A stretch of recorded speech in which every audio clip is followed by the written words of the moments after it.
আমার নবীর উপর যখন কালামুল্লাহ শরীফের আয়াতগুলো নাজিল হতো, আযাবের আয়াতগুলো যখন নাজিল হতো, সাথে সাথে রহমাতুল লিল আলামিন আযাবের আয়াতগুলো যখন সাহাবীদের মাঝে বর্ণনা করতেন, সাহাবায়ে কিরামের মাঝে যখন তেলাওয়াত করতেন, আমরা তো আরবি ভাষা বুঝি না, সাহাবায়ে কিরাম তো আরবি ভাষা বুঝেন, এর অর্থ বুঝেন। আয়াতগুলো যখন নাজিল করা হতো, একজনও চোখের পানি ফেলা ছাড়া কান্ত হয় নাই, সকলে অজরে কান্না করেছেন। কবরের আযাব যে কত ভয়ঙ্কর আমার নবীর উপর আয়াতের মাধ্যমে আল্লাহ জানিয়ে দিয়েছে। এজন্য আমার নবী আমাদেরকে জানিয়ে দিয়েছেন, ও দুনিয়ার মানুষরা, এই দুনিয়া কিন্তু চিরস্থায়ী নয়। বাবা গিয়েছেন, দাদা গিয়েছেন, মা যাবেন, ভাই ব্রাদার যাবেন, আসার মধ্যে একটা সিরিয়াল রয়েছেন, যাওয়ার মধ্যে কোনো সিরিয়াল নাই। কখনো মায়ের আগে ছেলে চলে যায়, ঠিক কিনা? কখনো ছেলের আগে মা চলে যায়, কখনো বাবার আগে ছেলে চলে যায়, স্ত্রীর আগে স্বামী চলে যায়। আসার একটা সিরিয়াল রয়েছেন, আসার সময় যে সিরিয়ালটা মেনটেন করা হয়, যাওয়ার সময় ওই সিরিয়ালটা মেনটেন করা হয় না। কখনো মায়ের আগে ছেলে চলে যায়, ছেলের আগে মা চলে যায়, স্ত্রীর আগে স্বামী চলে যায়। আল্লাহ রাব্বুল আমিন জানিয়ে দিয়েছেন, তোমাকে যে হায়াত দেওয়া হয়েছে, তোমার যে একটা বাজেট দেওয়া হয়েছে, এই বাজেটটা শেষ হওয়ার সাথে সাথে দুনিয়ার কোনো প্রেসিডেন্ট তোমাকে দুনিয়ার মধ্যে রাখতে পারবে না। দুনিয়ার কোনো ক্ষমতাবান মানুষের দুনিয়ার মধ্যে রাখা সম্ভব নয়, দুনিয়ার কোনো মানুষ রাখতে পারবে না। একদিন একজনের কাছে সবাইকে ফিরে যেতে হবে, বলেন তিনি কে? এ রব্বুল আলামিন বলেন, আল্লাযী খালাকাল মাউতা ওয়াল হায়াতা লিয়াবলুয়াকুম আইয়ুকুম আহসানু আমালান ওয়া হুয়াল আজিজুল গফুর। সুবহানাল্লাহ, আরো জোরে বলেন না সুবহানাল্লাহ। আল্লাহ রাব্বুল আলামিন বলেন, আল্লাযী খালাকাল মাউত, আমি আল্লাহ মৃত্যু সৃষ্টি করলাম। মৃত্যু যিনি দিবেন বলেন তিনি কে? মৃত্যু দেওয়ার মালিক কে?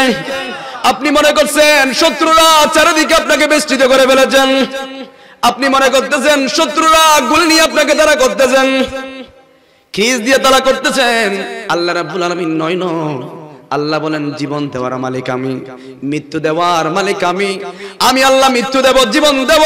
দুনিয়ার কেউ মৃত্যু দিতে পারবে না, দুনিয়ার কেউ হায়াত দিতে পারবে না, দুনিয়ার কেউ সম্মান দিতে পারবে না, দুনিয়ার কেউ রিজিকের ব্যবস্থা করতে পারবে না, দুনিয়ার কেউ মারতে পারবে না। একজন মৃত্যু দিবেন, চিৎকার দিয়ে বলেন তিনি কে?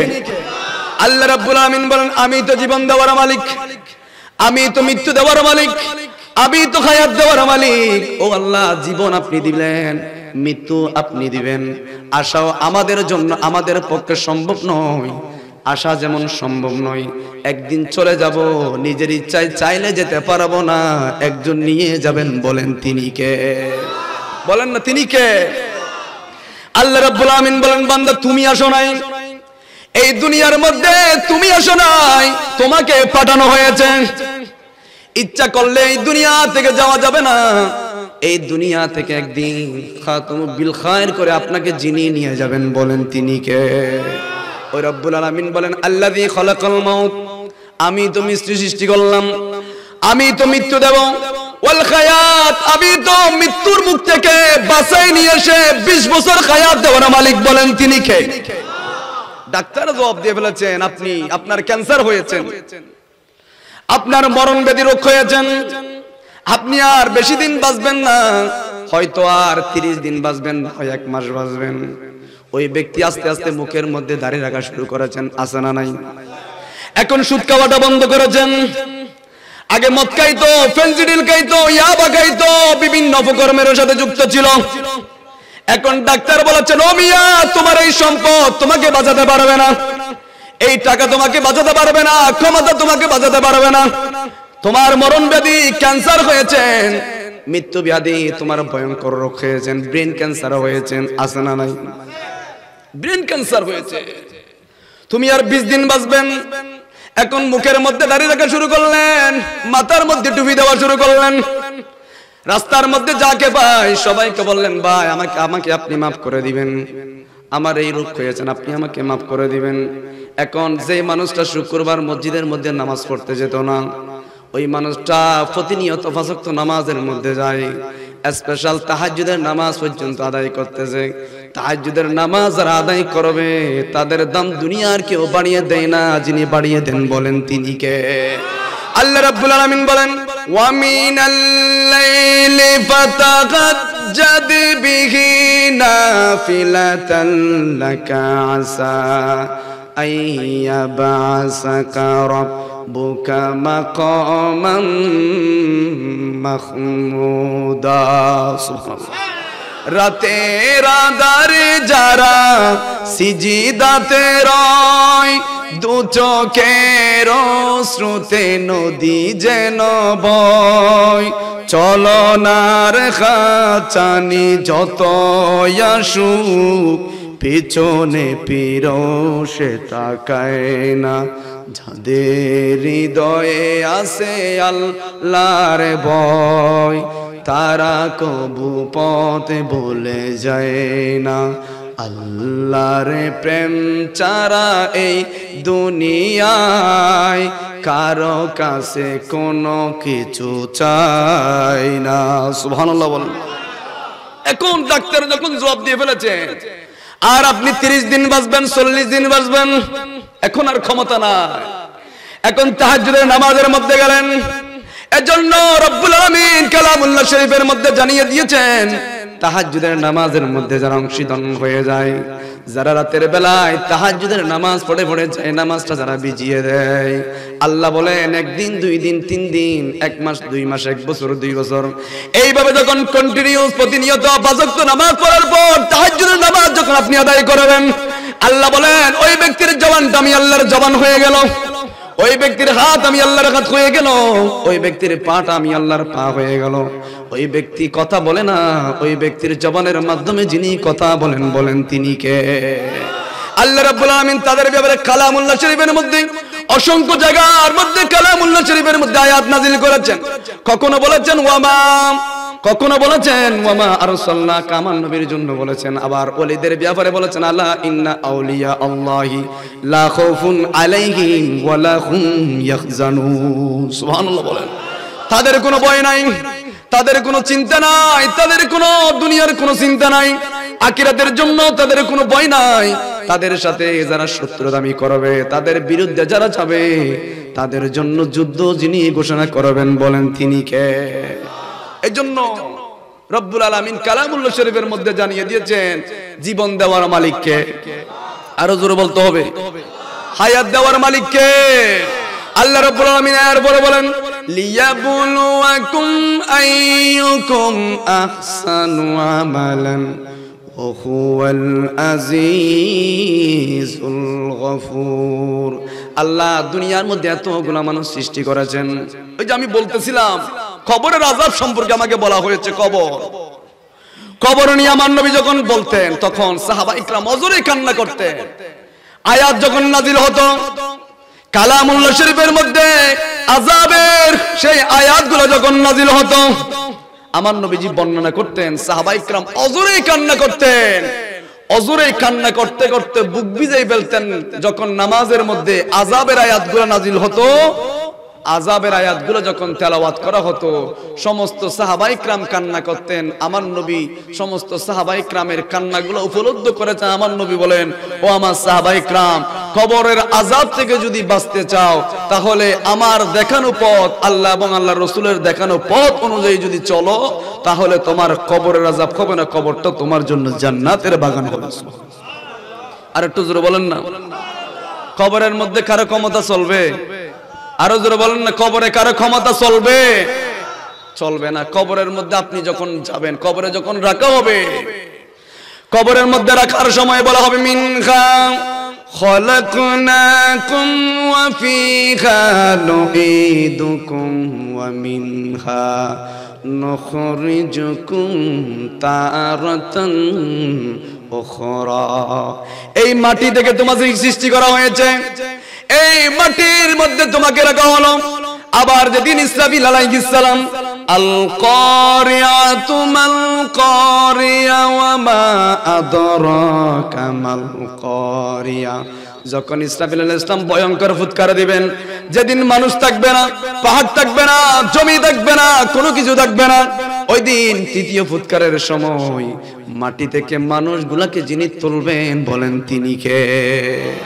এই জন্য কবরের ভয় আমার নবী যখন সাহাবীদেরকে বললেন, তখন আমার নবীর মহিলা সাহাবীরা জিজ্ঞেস করেছিলেন, ইয়া রাসূলুল্লাহ, ছেলেরা তো যুদ্ধের ময়দানে গিয়ে শহীদ হচ্ছেন, শহীদি মর্যাদা পাচ্ছেন, ইয়া রাসূলুল্লাহ এমন একটা আমল আমাদেরকে জানিয়ে দেন যে আমলটা করলে শহীদের মর্যাদা পাওয়া যায়। সুবহানাল্লাহ বলেন না। এখন একজন আরেকজনের সাথে মারামারি করে মারা গিয়েছেন, একও শহীদ লাগা দিচ্ছে, এরকম আছে না নাই? আছে না নাই? আজকে টঙ্গীর পাড়ের মধ্যে দুই গ্রুপে ক্ষমতার জন্য এসা এ করবে, এসা এ করবে, মারতে মারতে জায়গার মধ্যে দুই চারজনকে মেরে ফেলছে, দেখেন না আপনারা? এরাও আবার ইসলাম দাবি করে। হসপিটালের মধ্যে বাঁচার জন্য, চিকিৎসার জন্য গিয়েছেন, ওখানেও মেরেছেন। তাদের উত্তরসূরি হলো, এটা বুঝতে হবে তাদের বাপ দাদা কি করেছেন, খানায়ে কাবার মধ্যে গোড়া বেঁধে গাদা বেঁধে খানায়ে কাবার পবিত্র থেকে অপবিত্র করেছেন এজিদ। তার নাম কি? এজিদ।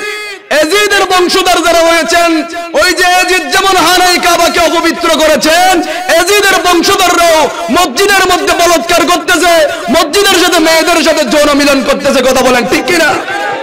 এজিদের বংশধর আছে, এদের পরিচয় আপনারা এখন দেখে যাচ্ছেন।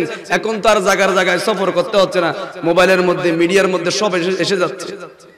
মেয়েরা গিয়েছেন তালাকের ফতোয়া জানার জন্য, ওই হুজুর তালাকের ফতোয়া দিচ্ছেন তো দূরের কথা, মসজিদের মধ্যে গিয়ে ওই মেয়ের সাথে অপকর্ম করেছেন। নাউজুবিল্লাহ বলেন না। তাহলে এদের বাপদাদা কি করেছেন? এদের বাপদাদা খানায়ে কাবাকে অপবিত্র করেছেন, এরা আল্লাহর ঘর মসজিদকে অপবিত্র করেছেন। ঠিক কিনা বলেন? এই জন্য আল্লাহর কাছে শুকরিয়া আদায় করবেন, আল্লাহ যে আমাদেরকে ইমামুল মুরসালিনের রহমাতুল লিল আলামিনের উম্মত বানিয়েছেন, ওই নবীর উম্মত তো বানিয়েছেন আল্লাহ আমাদেরকে সুন্নি বানিয়েছেন। যে সুন্নির ব্যাপারে, আহলে সুন্নাত ওয়াল জামাতের ব্যাপারে আমার নবীজি বললেন, আহলে সুন্নাত ওয়াল জামাত ওটা মা আনা ওয়া আসহাবিহি, যেখানে আমি রয়েছি, আমার সাহাবায়ে কিরাম রয়েছে, ওটা হলো আহলে সুন্নাত ওয়াল জামাত। তারাও এখন লাগাইতে চায় আহলে সুন্নাত ওয়াল জামাত, কিন্তু সবাই জানে তারা এজিদের বংশধর। কথা বলেন ঠিক কিনা? এজন্য আমার আয়াত, আমার বিষয় কিন্তু কবর নিয়ে। আম্মা জান আয়েশা সিদ্দিকা রাদিয়াল্লাহু তাআলা আনহা আমার নবীজির সামনে অজরে আবেদন করে বললেন, ইয়া রাসূলুল্লাহ, আপনি ওই আমলটা একটু আমাদেরকে শিখাই দেন না, যে আমল করলে যুদ্ধের ময়দানে যেতে হয় না, যে আমল করলে শহীদ হতে হয় না, রব্বুল আলামিনের দরবারে শহীদ হিসাবে কবুল হয়ে যায়। নবীজি আমাদেরকে একটু শিখাই দেন না। আমার নবী বললেন, ও আয়েশা, তুমি যখন দৈনিক 20 বার মৃত্যুর কথা স্মরণ করবে, আমাকে যে এখানে কি জন্য পাঠানো হয়েছে, আমার কি করা উচিত, কোথায় যাব, আমার কি বিচার হবে, মৃত্যুর পর আমার তো ক্ষমতা থাকবে না, আমাকে তো কেউ সাহায্য করতে পারবে না, আমার কি অবস্থা হবে। দৈনিক যারা 20 বার মৃত্যুর কথা স্মরণ করবে, ওই রাতে যদি ওই ব্যক্তি মারা যায়, ওই দিনের বেলায় যদি ওই ব্যক্তি মারা যায়, আমার নবী বললেন বিনা হিসাবে ওই ব্যক্তিকে শহীদের কাতারের মধ্যে যিনি দাঁড় করাই দিবেন বলেন তিনি কে? এই জন্য এগুলো করেন না। আপনি যখন দৈনিক 20 বার মৃত্যুর কথা স্মরণ করবেন, আপনি কখনো ওষুধ খেতে পারবেন না, আপনি কখনো মাফের মধ্যে কম দিতে পারবেন না, আপনি কখনো ক্ষমতার জন্য একজন মানুষকে মারতে পারবেন না। আপনি যখন দৈনিক 20 বার মৃত্যুর কথা স্মরণ করবেন, আপনি যখন আল্লাহর ওলিদের জীবনীগুলো আলোচনা করবেন, যখন একটু অন্তরের মধ্যে পেরেশানি এসে যাবে, কবরস্থানের মধ্যে যাবেন, দেখবেন অসংখ্য বড় বড় বিল্ডিং ওয়ালারা কবরস্থানের মধ্যে আছে না নাই? বলেন আছে না নাই? এজন্য আমার নবী বললেন, কবরটা এত ভয়ঙ্কর, যেই ব্যক্তি কবরের মধ্যে রেহাই পেয়ে যাবে, ওই ব্যক্তির জন্য কিয়ামতের ময়দানটা সহজ হয়ে যাবে, ফুলসিরাত সহজ হয়ে যাবে, মিজানের পাল্লা সহজ হয়ে যাবে।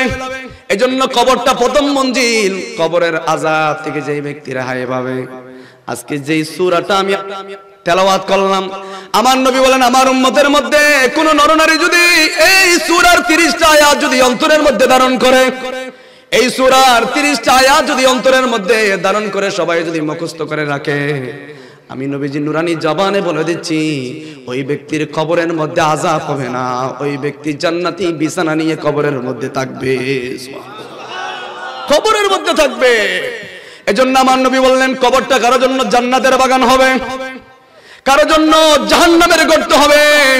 আমার নবী যখন এই কথাগুলো বলছেন, আম্মা জান খদিজাতুল কুবরা রাদিয়াল্লাহু তাআলা আনহা আমার নবীকে ধরলেন, ও নবীজি, আপনার যখন কেউ ছিল না, সবাই যখন আপনাকে পাথর মেরেছেন, আপনার সঙ্গী যখন কেউ ছিল না, আপনাকে যখন দূর দূর বলে সবাই যখন তাড়িয়ে দিয়েছিল, ও নবীজি, আমি খদিজাতুল কুবরা আমার সমস্ত ধন সম্পদগুলো আপনি নবীর কদমের মধ্যে বিলীন করে দিয়েছি। আপনার কদমের মধ্যে সব ধন সম্পদ বিলীন করে দিয়েছি নবী। ইয়া রাসূলুল্লাহ, এগুলোর বিনিময়ে আমি কিছু চাই না। আপনি বলেছেন কবরটা অনেক ভয়ঙ্কর, কবরের মধ্যে কেউ কাউকে চিনে না, কবরের মধ্যে কোনো পরিচয় নাই, কবরের মধ্যে কোনো ক্ষমতা চলে না, কবরের মাটি কাউকে চিনে না। নবীজি, যেই সম্পদগুলো আপনাকে দিলাম ওগুলোর বিনিময়ে আমি চাই না, আপনি আমাকে ওয়াদা দেন নবীজি, আমি যখন মারা যাব, আমি যখন মারা যাব, আপনার জন্য ওসিয়ত হলো, আমি যখন মারা যাব আপনি রহমাতুল লিল আলামিন আপনার জুব্বা দিয়ে আমি খদিজাতুল কুবরার কাফন পরাবেন। সুবহানাল্লাহ বলে। কেমন আশিক ছিলেন, আমার নবীর উপর কেমন বিশ্বাস ছিলেন, আমার নবীকে কেমন ভালোবাসতেন। বললেন নবীজি ওয়াদা করেন, আমি খদিজাতুল কুবরা যখন কবরের মধ্যে যাব, যেদিন মারা যাব, আমাকে আপনার নুরানি জুব্বা মুবারক পরিধান করে আপনি কাফন পরাবেন। নবীজি, আমাকে যখন কবরের মধ্যে নামা হবে, আমাকে যখন কবরের মধ্যে রাখবেন, ও নবীজি, কবরের মধ্যে রাখার আগে আগে আপনি রহমাতুল লিল আলামিন কবরের মধ্যে আগে একটু শুইবেন। সুবহানাল্লাহ। আমার বড় বিশ্বাস হলো, আমার আকীদা হলো, আমার ঈমান হলো, আপনি রহমাতুল লিল আলামিন যখন কবরের মধ্যে শুইবেন, এই কবর আমাকে আর বলতে পারবে না, আমার সাথে গাদ্দারি করতে পারবে না, আমাকে আর টর্চারিং করবে না। আপনার জুব্বা মুবারক যখন আমার গায়ের মধ্যে থাকবে, আপনি যখন কবরের মধ্যে শুইবেন, আমি খদিজাতুল কুবরার সাথে কবরটা ভালো আচরণ করবে। সুবহানাল্লাহ। কেমন আকীদা, কেমন ভালোবাসতেন। আমার নবী বললেন ঠিক আছে ইয়া রাসূলুল্লাহ, এর মধ্যে সীমাবদ্ধ নয়। বললেন আরেকটা কি? খদিজাতুল কুবরা, আম্মা জান খদিজাতুল কুবরা বললেন, নবীজি আরেকটা কথা হলো, আমি শুনেছি মুনকার নকির গুলা অনেক ভয়ঙ্কর আকৃতি নিয়ে আসেন, যারা বেঈমান হবে, মালাউন হবে, নবী বিদ্বেষী হবে, কোরআন বিদ্বেষী যারা হবে, যারা ইসলাম বিদ্বেষী হবে, বদকার যারা হয়ে যাবে, ওই ব্যক্তির কবরের মধ্যে ভয়ঙ্কর আকৃতি নিয়ে মালাকুল মউত, ওই যে মুনকার নকির ফেরেশতাগুলা কবরের মধ্যে যিনি পাঠাবেন, বলেন তিনি কে? আর ইমানদারের কবরের মধ্যে ভয়ঙ্কর রূপে তাদেরকে পরিবেশন করা হবে না। আমার নবী বললেন তারা এমন হবে, তাদের পুরো শরীরের মধ্যে চোখ থাকবে, কালো কালো পুরো শরীরের মধ্যে চোখ থাকবে।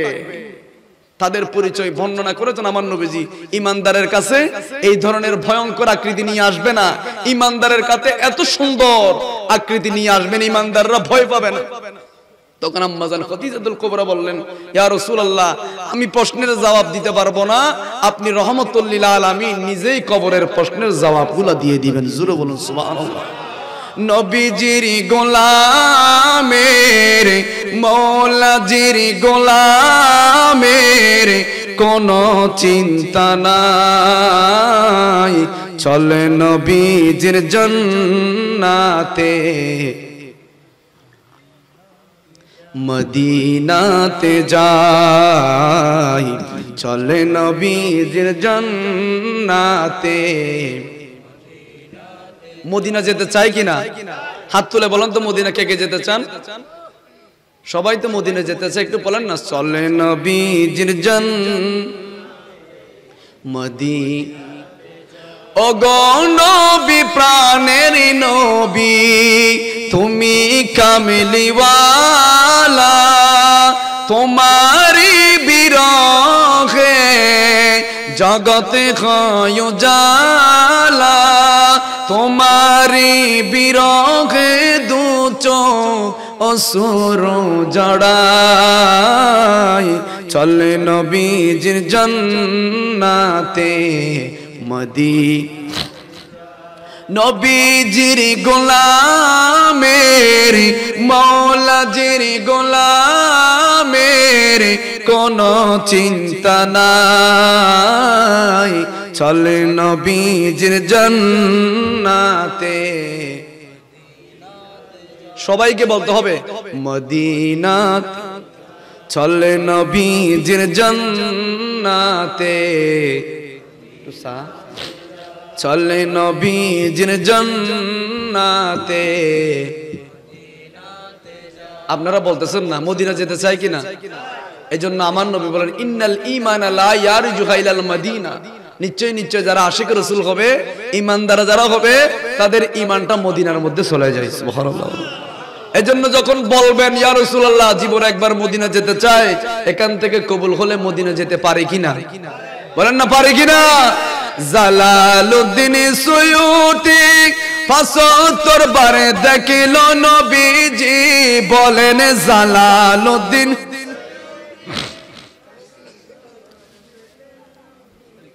এখন যদি কি ফেকসুদ নেজি কি আর নেস্তু, এটা বিয়াগুন ওয়ার নেস্তু, এল্লো কিছু আছে না নাই? তো একটু বলেন না। জালালউদ্দিন সুয়ুতি ৭৫ বারে দেখিল নবীজি, এতবারে দেখিয়াও নবী তিপিতি তাহার হলো না মদিনা। কে মুমিনের ঠিকানা বলুন মদিনা, আশিক মুমিনের ঠিকানা। এই যেভাবে মিছিল সহকারে এসেছেন, এভাবে ঐক্যবদ্ধ হয়ে থাকার প্রয়োজন আছে না নাই? বলেন না আছে না নাই? এখন বাতিলরা বলৎকার করতেছে, কোনো মামলা নাই।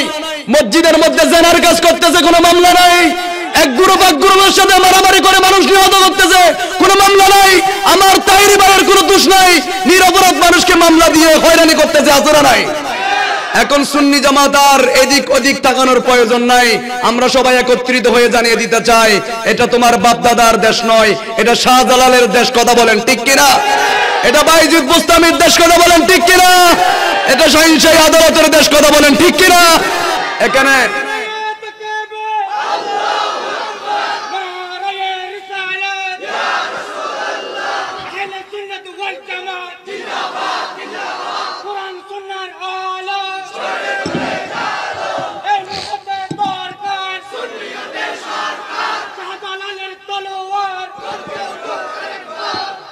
এজন্য দেখেছেন ওনার কোনো দোষ নাই। কে কোন ভাবে গাড়ি ভাঙচুর করেছেন? আল্লামা গিয়াসউদ্দিন তাহেরিকে মামলা দিয়ে, একটা নয় দুইটা নয় তিনটা মামলা দিয়ে হয়রানি করতেছে। কোন দোষে বসবাস করতেছেন? যেখানে মসজিদের মধ্যে ওপেন খারাপ কাজ করা হলো, কোন ধরনের কোন মিডিয়াতে কভারেজ করে নাই। অথচ মুফতি গিয়াসউদ্দিন তাহেরি গাছবাড়ি এসে মাহফিল করেছেন, মিডিয়া প্রচার করতে লাগলো উনি পালিয়ে গিয়েছেন, পুলিশের ভয়ে পালিয়ে গিয়েছেন। তাহলে বুঝতে দেরি হলো না, এই মিডিয়াগুলো ইহুদি নসরা এজিদিদের দালাল। কথা বলেন ঠিক কিনা? যে মিডিয়া বলতেছে উনি পালিয়ে গিয়েছেন, তো পালিয়ে গেলে ওখানে মাহফিল কিভাবে করেছেন? তাহলে বুঝতে হবে সুন্নিদের বিরুদ্ধে চক্রান্ত শুরু হয়ে গিয়েছেন, কিন্তু তারা জানে না সুন্নি জামাত যখন ঐক্যবদ্ধ হয়ে মাঠে নামবে, তারা কখনো পালানোর সুযোগও পাবে না। কথা বলেন ঠিক কিনা? এজন্য আপনাদেরকে মোবারকবাদ জানাচ্ছি, যারা এত মিছিল সহকারে আজকে মাহফিলকে সাফল্য মণ্ডিত করেছেন, সৌন্দর্য বৃদ্ধি করেছেন। আল্লাহ আমাদের প্রত্যেকের হাজিরিকে কবুল করুক, আমিন। আল্লাহুম্মা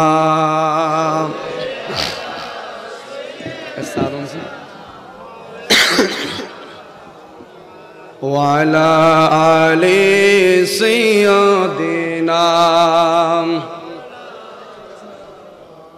এজন্য বলেন জীবন দেওয়ার মালিককে, হায়াত দেওয়ার মালিককে, ক্ষমতার মালিককে।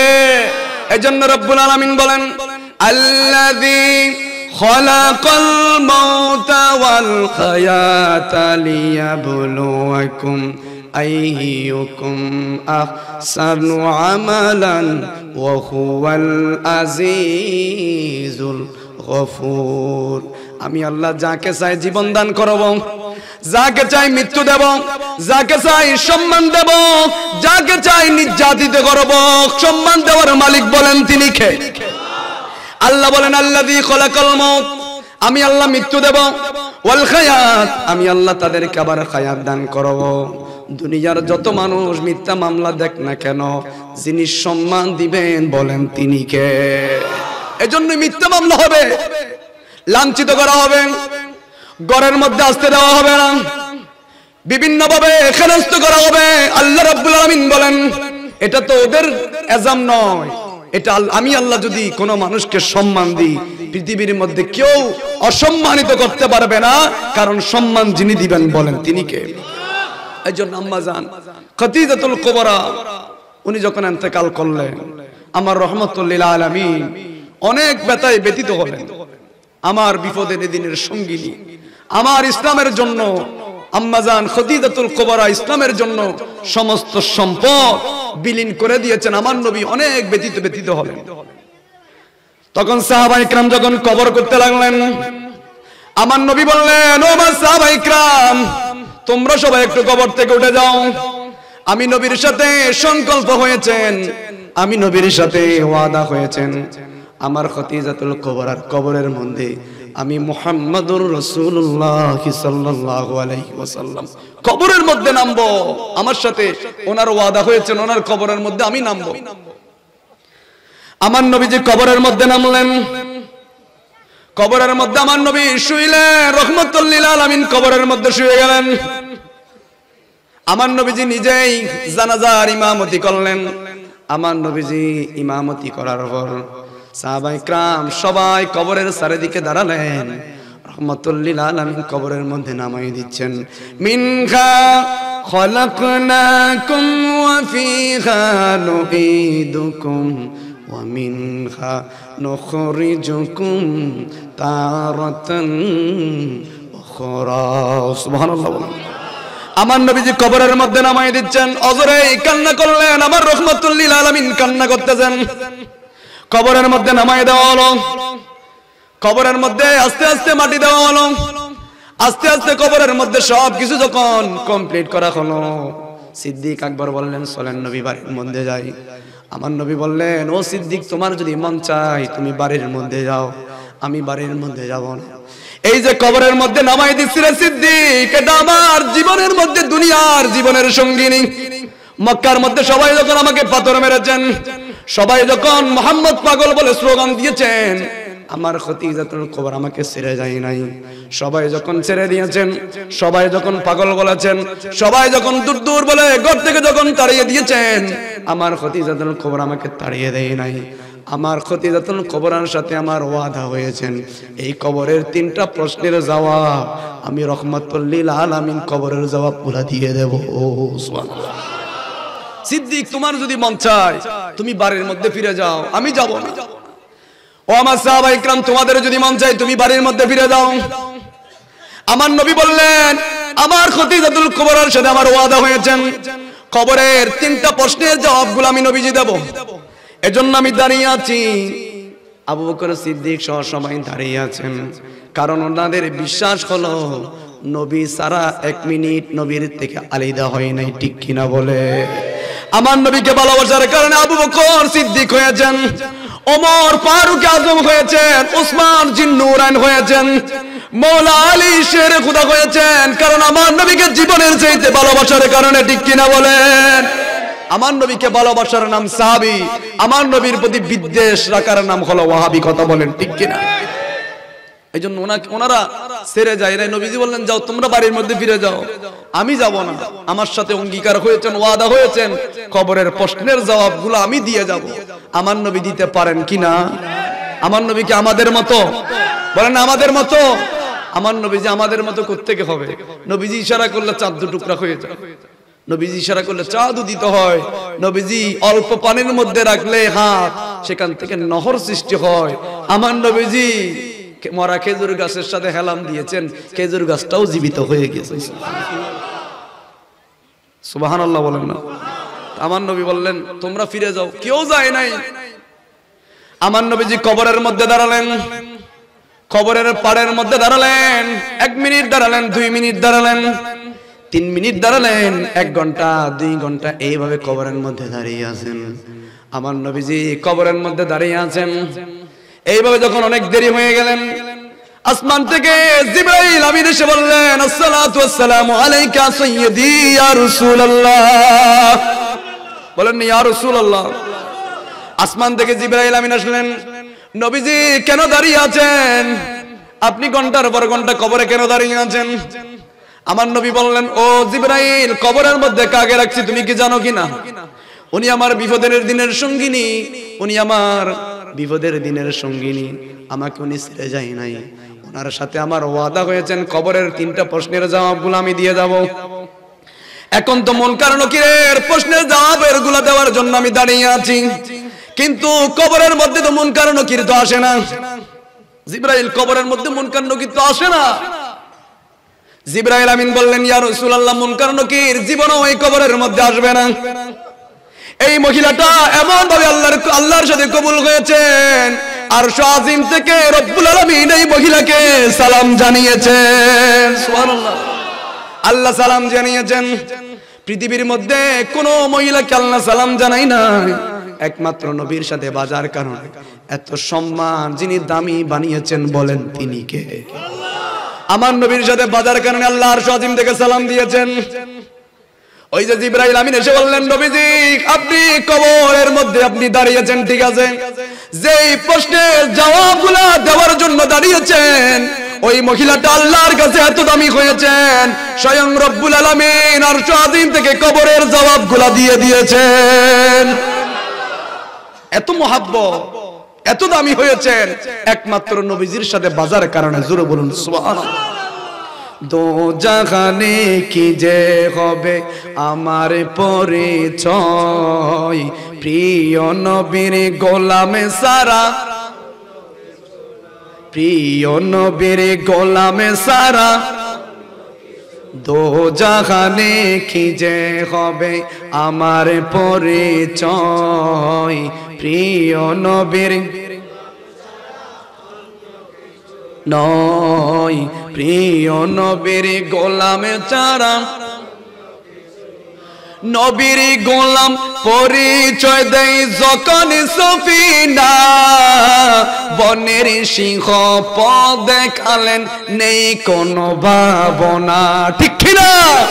বনের সিংহ পর্যন্ত আমার নবীকে চিনে, কিন্তু চোখওয়ালা কানওয়ালা সব দিয়েছেন, কিন্তু কে নবীকে চিনার জন্য ক্ষমতা যিনি দেন নাই, বলেন তিনি কে?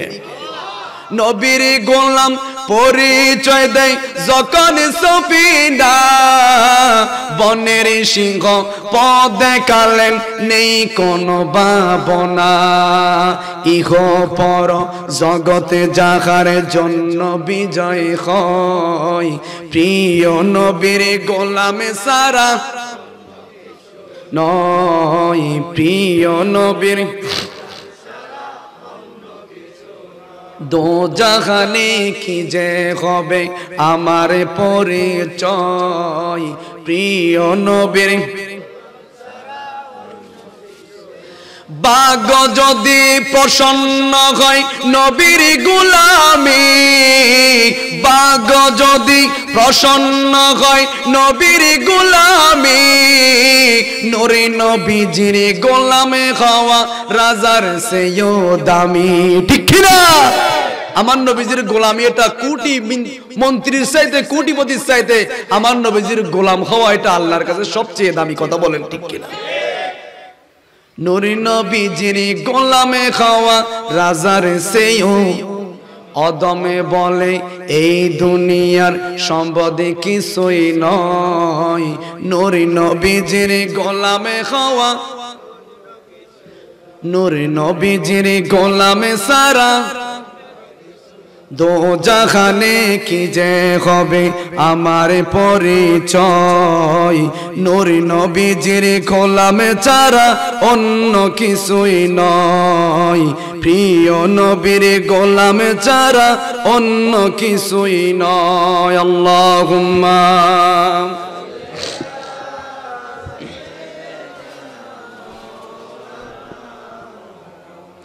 ওয়ালা আলি সাইয়্যিদিনা। তাহলে বলেন তো কবর আমার নবীকে চিনেন কিনা? বলেন না চিনেন কিনা? এজন্য আমার নবীর নাম নিয়ে যখন কবরের মধ্যে রাখা হবে, দুনিয়ার মধ্যে অনেক মন্ত্রীর নাম আপনি তো মুখের মধ্যে নিয়েছেন, অনেক রাজা বাদশার নাম আপনি মুখের মধ্যে নিয়েছেন, অনেক প্রেসিডেন্টের নাম আপনি নিয়েছেন, কিন্তু কবরের মধ্যে যখন রাখা হবে দুনিয়ার মন্ত্রীর নাম নিয়ে কবরের মধ্যে নয়, রাখা হবে বিসমিল্লাহি ওয়া আলা মিল্লাতি রাসূলিল্লাহ। সুবহানাল্লাহ বলেন না, আমার নবীর মিল্লাতের উপর রাখা হবে। যখন কবরের মধ্যে রাখা হলো, কবর যেই কবর নিয়ে আমাকে বলার জন্য বলা হয়েছে, কবরের মধ্যে যখন রাখা হলো কোনো পরিচয় নাই, কেউ চিনবে না, তখন অন্ধকার। যখন দুনিয়ার মধ্যে আশিক রাসূল থাকবেন, আশিক রাসূল হয়ে যখন কবরের মধ্যে যাবেন, কবর আর অন্ধকার থাকবে না, দেখবেন নূরে নূরানি হয়ে গিয়েছে, কবরটা আলোকিত হয়ে যাবেন। কবরের মধ্যে রাখা হলো, কিতাবের মধ্যে এসেছেন অনেকেই বলেন কবরের সওয়াল জবাব হবে 3টা, কিন্তু তাফসীরে জালালাইন শরীফ সহ অসংখ্য কিতাবের মধ্যে এসেছেন কবরের মধ্যে প্রশ্ন করা হবে শুধুমাত্র একটা, বলবে মা কুনতা তাকুলু ফি হাক্কি হাজার রাজুল। সুবহানাল্লাহ।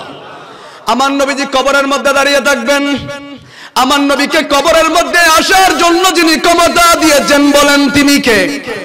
আমার নবী মাহফিলের মধ্যে আছে না নাই? আমার নবীজি সব জায়গার মধ্যে যেতে পারেন কিনা? ক্ষমতা দিয়েছেন কে? তখন জিজ্ঞেস করা হবে ওই নবীকে চিনো কিনা? যখন আশিক রাসূল হবেন, যখন ইমানদার হবেন, মুত্তাকি হবেন, ফরজগার হবেন, নবীকে যখন মহাব্বত নিয়ে অন্তরের মধ্যে ধারণ করবেন, দেখবেন কবরে যাওয়ার সাথে সাথে বলবেন ইনি তো আমার পেয়ারা নবী রহমাতুল লিল আলামিন। আপনি যখন আমার নবীকে কবরের মধ্যে পরিচয় দিতে পারবেন, আমার নবী বলবেন ও ফেরেশতারা এতক্ষণ অনেক টর্চারিং করেছো, অনেক ধরনের প্রশ্ন করেছো, আমি নবী কিছু বলি নাই। আমার উম্মতরা যখন আমি রহমাতুল লিল আলামিনকে কবরের মধ্যে চিনতে পেরেছেন, এখন আর কোন ধরনের টর্চারিং নয়, আর কোন ধরনের বেইজ্জত করা যাবে না, আর কোন ধরনের প্রশ্ন করা যাবে না। এখন ওর জন্য লিবাসু মিনাহিল জান্নাত, জান্নাত থেকে একটা পোশাক তার শরীরের মধ্যে পরিধান করে দেওয়া হোক। সুবহানাল্লাহ। কবরের মধ্যে বলা হবে, আমার নবী বলেন তার জন্য জান্নাতে পোশাক নিয়ে আসো। তখন বলবে ওনার কবরের মধ্যে জান্নাতি বিছানাটা একটু বিছাই দাও। বলবে জান্নাতের যে 8টা দরজা রয়েছেন, এই 8টা দরজার সাথে ওনার কবরের সাথে দরজাগুলো সবগুলো খুলে দেওয়া হোক। আমার নবী বলবেন ও আমার উম্মত, তোমার এই কবরটা আমি রহমাতুল লিল আলামিন জান্নাতের বাগান বানিয়ে দিলাম। মাটিকে নির্দেশ দিবেন ও মাটি, চোখের পলক যতটুক যায় কিতাবের মধ্যে যেদিন 70 হাত পর্যন্ত প্রশস্ত হয়ে যাবে। আমার নবী বলবেন না না, আমার এই উম্মতের জন্য, আমার এই আশিকের জন্য কবর তুমি চোখের পলক যতটুক যায় প্রশস্ত হয়ে যাও। সুবহানাল্লাহ। এটার মধ্যে একটা এসেছেন আব্দুল হক মুহাদ্দিস দেহলভী রাহমাতুল্লাহ আলাইহি, শাশারিদদেরকে নিয়ে যখন, ওই সময় তো গাড়ি ছিল না, ওই সময় ট্রেন ছিল না, কিচ্ছু ছিল না, ওই সময় নৌকার চলাচল ছিল। আব্দুল হক মুহাদ্দিস দেহলভী রাহমাতুল্লাহ আলাইহি ওনার শাশারিদদেরকে নিয়ে, সবাইকে নিয়ে নৌকা পথে যখন ভ্রমণের জন্য বের হলেন, কানের মধ্যে শুনতে পেলেন যে একজন কবরবাসীর আওয়াজ, দুনিয়ার মানুষের আওয়াজ নয়, বলেন না দুনিয়ার মানুষের, ওনারা তো হস্টন না, তো ওনারা তো নমাতিলে দইতো না, মানুষ তো ফসুর, একটু কথা বলেন না। আব্দুল হক মুহাদ্দিস দেহলভী রাহমাতুল্লাহ আলাইহি যখন বের হলেন, উনি নদী পথে এক জায়গা থেকে এমন আওয়াজ আসতেছে, এটা দুনিয়ার কোনো মানুষের আওয়াজ নয়, কবরের মানুষের আওয়াজ। সুবহানাল্লাহ। তখন উনি নৌকার মানুষকে বললেন, যিনি নৌকা চালায় ওনাকে বললেন ও নৌকার মাঝি, আপনি আমি যেদিকে বলবেন এদিকে একটু নিয়ে যান। ওইদিকে নিয়ে যখন গেলেন, দেখতে পেলেন একজন পাগল মানুষ, কাপড়ের ঠিক নাই, পোশাকের ঠিক নাই। এজন্য দেখবেন যারা নেককার সালিহিন আবেদ মানুষ, এরা পোশাকের চিন্তা করে না, তারা সব সময় চিন্তা করে কিভাবে আমার ইবাদতের মাধ্যমে, কার্যকলাপের মাধ্যমে কিভাবে আমার রবকে খুশি করা যায়। সুবহানাল্লাহ। এজন্য খলিফাতুল মুসলিমিন, যিনি অর্ধবিশ্ব পৃথিবীর শাসক ছিলেন, আমিরুল মুমিনিন সৈয়দনা ওমর ফারুক রাদিয়াল্লাহু তাআলা আনহু যখন খেলাফতের দায়িত্ব গ্রহণ করতেছেন, যেদিন ভাষণ দিচ্ছেন স্টেজের মধ্যে দাঁড়িয়ে, ওনার গায়ের দিকে লক্ষ্য করে দেখলেন যে সাহাবা ইকরাম ওনার গায়ের মধ্যে একটা নয়, দুইটা নয়, 12টা গায়ের মধ্যে, যে জামাটা গায়ের মধ্যে দিয়েছেন ওই জামার মধ্যে 12টা তালি ছিল। জোরে বলেন না সুবহানাল্লাহ। তালি মানে বুঝতেছেন তো, মানে সিলাই করা ছিল কয়টা? যিনি অর্ধ পৃথিবীর শাসক ছিলেন, পুরো অর্ধেক পৃথিবীর শাসক যিনি ছিলেন, ওনার গায়ের মধ্যে যে জামাটা দিয়েছেন ওই জামার মধ্যে 12টা সিলাই ছিল। আর সৈয়দনা ফারুক আজম যখন দায়িত্ব গ্রহণ করেছেন, এলান করলেন, ও সৈয়দনা ফারুক আজম, যদিও বা তুমি খলিফাতুল মুসলিমিন, যদিও বা তোমাকে সবাই ভয় পায়, কিন্তু তোমার আমলের মধ্যে যদি কোনো মানুষ নয়, কোনো একটা কুকুর যদি না খেয়ে মারা যায়, কোনো একটা ছাগল যদি না খেয়ে মারা যায়, সেদিন কিয়ামতের ময়দানে আল্লাহর আদালতের মধ্যে যিনি আসামি করবেন বলেন তিনি কে? ওই সৈয়দনা ফারুক আজম রাত যখন গভীর হতেন, সবাই যখন ঘুমিয়ে গিয়েছেন, সৈয়দনা ফারুক আজম ঘর থেকে বের হয়ে যেতেন। যিনি প্রেসিডেন্ট ছিলেন, ওই প্রেসিডেন্টটা ঘর থেকে বের হয়ে যেতেন, বের হয়ে মানুষের খবর নিতেন, মানুষের খোঁজ খবর গুলা তালাশ করতেন। রাত যখন গভীর হতেন, চোখের পানি ছেড়ে দিয়ে মাটি ধরে ধরে কান্না করতেন, ও ফারুক আজম, তুমি যদিও বা খলিফাতুল মুসলিমিন, জেনে রেখো তোমার জায়গা হবে মাটির নিচে। সুবহানাল্লাহ। উনি নিজেকে নিজে বলতেন, খলিফাতুল মুসলিমিন, তোমার জায়গা হবে মাটির নিচে। এজন্য সাইয়েদনা ফারুক আজম বলেন, ও দুনিয়ার মানুষরা, এই দুনিয়া চিরস্থায়ী নয়, মরার আগে একবার মরে দেখো, দেখবেন এই দুনিয়ার মধ্যে কেউ আপন নাই, মা আপন নাই, বন্ধু আপন নাই। একদিন কান্না করবে, 7 দিনের বেলায় তোমাকে রেখে তোমার কথাগুলা ভুলে গিয়ে সবাই নিজের আপন আপন কাজকর্মের মধ্যে ব্যস্ত থাকবে, ঠিক কিনা বলে? সাইয়েদনা ফারুক আজম বলেন, মরার আগে একবার মরে দেখো, দেখবেন কেউ কারো আপন হবে না। যখন রাতের 3টার সময় আপনি মরবেন, 3টার সময় যখন আপনার জানটা কবজা করা হবে, ওই 3টার সময় আপনি যখন শীতের রাতের মধ্যে মারা যাবেন, অত সুন্দর আরাম বিছানার মধ্যে রাখবে না, যত রাত হোক না কেন, গোসল করানোর পর আপনাকে বারান্দার ফ্লোরের মধ্যে রাখবে, ঠিক কিনা বলে? সাইয়েদনা ফারুক আজম বলেন, ও ফারুক, তোমার মৃত্যুটা যদি রাতের 3টার সময় হয়, তোমার মৃত্যুটা যদি সকাল 10টার সময় হয়, তোমার মৃত্যুটা যদি দুপুর বেলায় হয়, জেনে রেখো আসরের সময় মেকের মধ্যে এলান করা হবে, আমিরুল মুমিনিন ইন্তেকাল করেছেন, আসরের নামাজের পর জানাজা, ঠিক কিনা? একদিন মাটির ভিতরে হবে ঘর, রে মন আমার কেন বাঁধো, একদিন মাটির ভিতরে হবে ঘর, রে মন আমার কেন বাঁধো, প্রাণ পাখি যাবে ওড়ে পিঞ্জর চিরে, ঠিক কিনা বলে?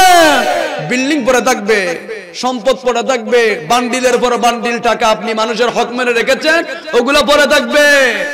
আরেক দেশের মধ্যে 360টা বাড়ি করেছেন, এগুলো পরে থাকবে। 5 লক্ষ টাকা দিয়ে জুতা পরেছেন, ওই জুতাগুলো জমিনের মধ্যে পরে থাকবে, ঠিক কিনা বলেন? নাকি একটা পকেট করে দিবে, টাকাগুলো একটু নিয়ে যান না, এরকম হবে? প্রাণ পাখি যাবে ওড়ে পিঞ্জর চিরে, দরাদবি সবই রবে, তুমি যাবে চলে, বন্ধু বান্ধব যত, মাতা পিতা তারা শত, সকলে হবে তোমার পর, রে মন আমার কেন বাঁধো দালান, একদিন মাটির ভিতরে হবে ঘর, রে মন আমার। তাহলে এজন্য এই দুনিয়া থাকার জায়গা নয়, সবাইকে একদিন এই দুনিয়া ছেড়ে একজনের কাছে যেতে হবে, বলেন তিনি কে? ওই ফারুক আজম বলেন, তোমার যদি রাতের 3টার সময় যদি ইন্তেকাল হয়, দেখবেন তোমার গায়ের সুন্দর পোশাকটা তোমার গায়ের মধ্যে রাখবে না, দামি গড়িটা তোমার হাতের মধ্যে রাখবে না, তোমার সুন্দর বিছানার মধ্যে তোমাকে রাখবে না, ফ্লোরের মধ্যে রাখবে। আর এলান করা হবে, অমুক বাড়ির নিবাসী, অমুকের ভাই, অমুকের চাচা মারা গিয়েছেন, আজকে 3টার সময় তার জানাজা, সব শেষ। কবরের মধ্যে থাকবেন একমাত্র আমার রহমতুল লিল আলামিন, সুবহানাল্লাহ। আব্দুল হক মুহাদ্দিস দেলাইভি রাহমাতুল্লাহ আলাইহি বললেন ওইদিকে যান যেদিকে মানুষের আওয়াজ আসতেছে, তুমি তো শুনতেছো না। এজন্য আল্লাহর ওলিদের কান আমাদের কান এক আছে? এক নয়, কারণ তাদের কানটা যিনি পছন্দ করেছেন তিনি কে? আল্লাহ বলেন তাদের কানটা আমি আল্লাহর কান হয়ে গিয়েছেন। কেন? ওনারা ইবাদত করতে করতে তাদের হাত আমি আল্লাহর হাত, তাদের পা আমি আল্লাহর কুদরতি পা, তাদের জবানটা আমি আল্লাহর কুদরতি জবান হয়ে গিয়েছেন। তাদের কাছে যারা যাবে তারা সফল কাম হবে। উসিলা নিয়ে দোয়া করলে যিনি কবুল করবেন তিনি কে? উনি গেলেন, দেখতে পেলেন একজন মানুষ পাড়ের মধ্যে, নদীর পাড়ের মধ্যে, মজুজুব খালতের মধ্যে, দুনিয়ার কোনো চিন্তা তার মধ্যে নাই। আব্দুল হক মুহাদ্দিস দেলাইভি রাহমাতুল্লাহ আলাইহি উনি দোয়া দরুদ করে ফু যখন দিয়েছেন, উনি দুনিয়ার খালতের মধ্যে এসেছেন। তখন উনি বলেন আমি কোথায়? বলছে আপনি তো নদীর পাড়ে, আমার এই অবস্থা কেন? তুমি মনে করে দেখো তোমার এই অবস্থা কেন? হুজুর আমার এখন মনে পড়েছেন। তো তোমার কি মনে পড়েছেন? আমি বলছে আমি দুনিয়ার মধ্যে থাকা অবস্থায় আমি একজনের সাথে বন্ধুত্ব করেছি। এখন আমাদের অনেক ছেলেরা বিভিন্ন খারাপ ছেলের সাথে বন্ধুত্ব করে। এজন্য আমার নবী বলেন তুমি যাকে ভালোবাসবে কিয়ামতের ময়দানে তার সাথে, আরো জোরে বলেন না, হাসর নসর হবে, থাকবে। তুমি যদি মেসিকে ভালোবাসো, নেইমারকে ভালোবাসো, মেসি তোমার কায়ের মধ্যে হাত, কাঁধের মধ্যে হাত দিয়ে দাঁড়িয়ে আছে। তো চলো একসাথে একটু জাহান্নামটা ঘুরিয়ে আসি, ঠিক কি না? তো উনি বললেন হুজুর আমি স্বর্ণের ব্যবসায়ী, আমি একজন মানুষের সাথে বন্ধুত্ব করেছি যিনি আবেদ মানুষ, ভালো মানুষ, ফরেজগার মানুষ, নেককার মানুষ, আমি ওনার সাথে বন্ধুত্ব করেছি। হুজুর আমাদের সাথে একটা সংকল্প হয়েছেন, বন্ধুদের কাছে একটা চুক্তি হয়েছেন, বন্ধু তুমি যদি আগে মারা যাও আমি তোমার কাফন দাফন করব, আর আমি যদি তোমার আগে মারা যাই তোমার কাফন দাফনের ব্যবস্থাটা আমি করব। সুবহানাল্লাহ, কত সুন্দর চুক্তিনামা। বলো তুমি মারা গেলে আমি করব, আমি মারা গেলে তুমি করবে। দেখা যাচ্ছে একদিন আবেদ মানুষ যিনি ফরেজগার নামাজি মানুষটা একদিন ইন্তেকাল করেছেন। ইন্না লিল্লাহি ওয়া ইন্না, আরো জোরে বলেন না, ওয়া ইন্না ইলাইহি রাজিউন। তখন ওই যেহেতু এলাকার মানুষ সবাই জানে স্বর্ণের দোকানের সাথে বন্ধুত্ব এবং ওনাদের সাথে একটা চুক্তিনামা হয়েছেন, কাফন দাফনের ব্যবস্থা করবে। এলাকার মানুষ গিয়ে বললেন ও স্বর্ণের দোকানের মানুষ, তোমার বন্ধু তো আজকে ইন্তেকাল করেছে, যেহেতু মহাব্বতের বন্ধু ভালো করে শুনবেন, যেহেতু আমাকে কবর নিয়ে আলোচনা করার জন্য বলা হয়েছে, আরো কয়েকটা দিয়েছেন, আমি পর্যায়ক্রমে যাব। তখন ওই স্বর্ণের দোকানের মানুষটা বড় মর্মাহত হয়েছেন, আমার একমাত্র বন্ধু উনি মারা গিয়েছেন, তাড়াতাড়ি দোকানটা বেঁধে চলে এসেছেন। বন্ধুর জন্য কাফনের ব্যবস্থা করলেন, বন্ধুর জন্য জানাজার মাঠের আয়োজন করলেন। জানাজার মাঠের মধ্যে বললেন আমার বন্ধু থেকে যদি কেউ 1 টাকা পেয়ে থাকো, 1000 টাকা যদি পেয়ে থাকো, ওনার মা বাবা থেকে দিতে হবে না, আমি বন্ধু বেঁচে আছি, আমি সবগুলা পরিশোধ করব। সুবহানাল্লাহ। এজন্য বন্ধু একজন করবেন, যেই বন্ধুকে রাতের 3টার সময় ডাক দিলে আপনার পাশে ছুটে আসবেন। আবেদ মানুষের সাথে বন্ধুত্ব করবেন, ভালো মানুষের সাথে বন্ধুত্ব করবেন।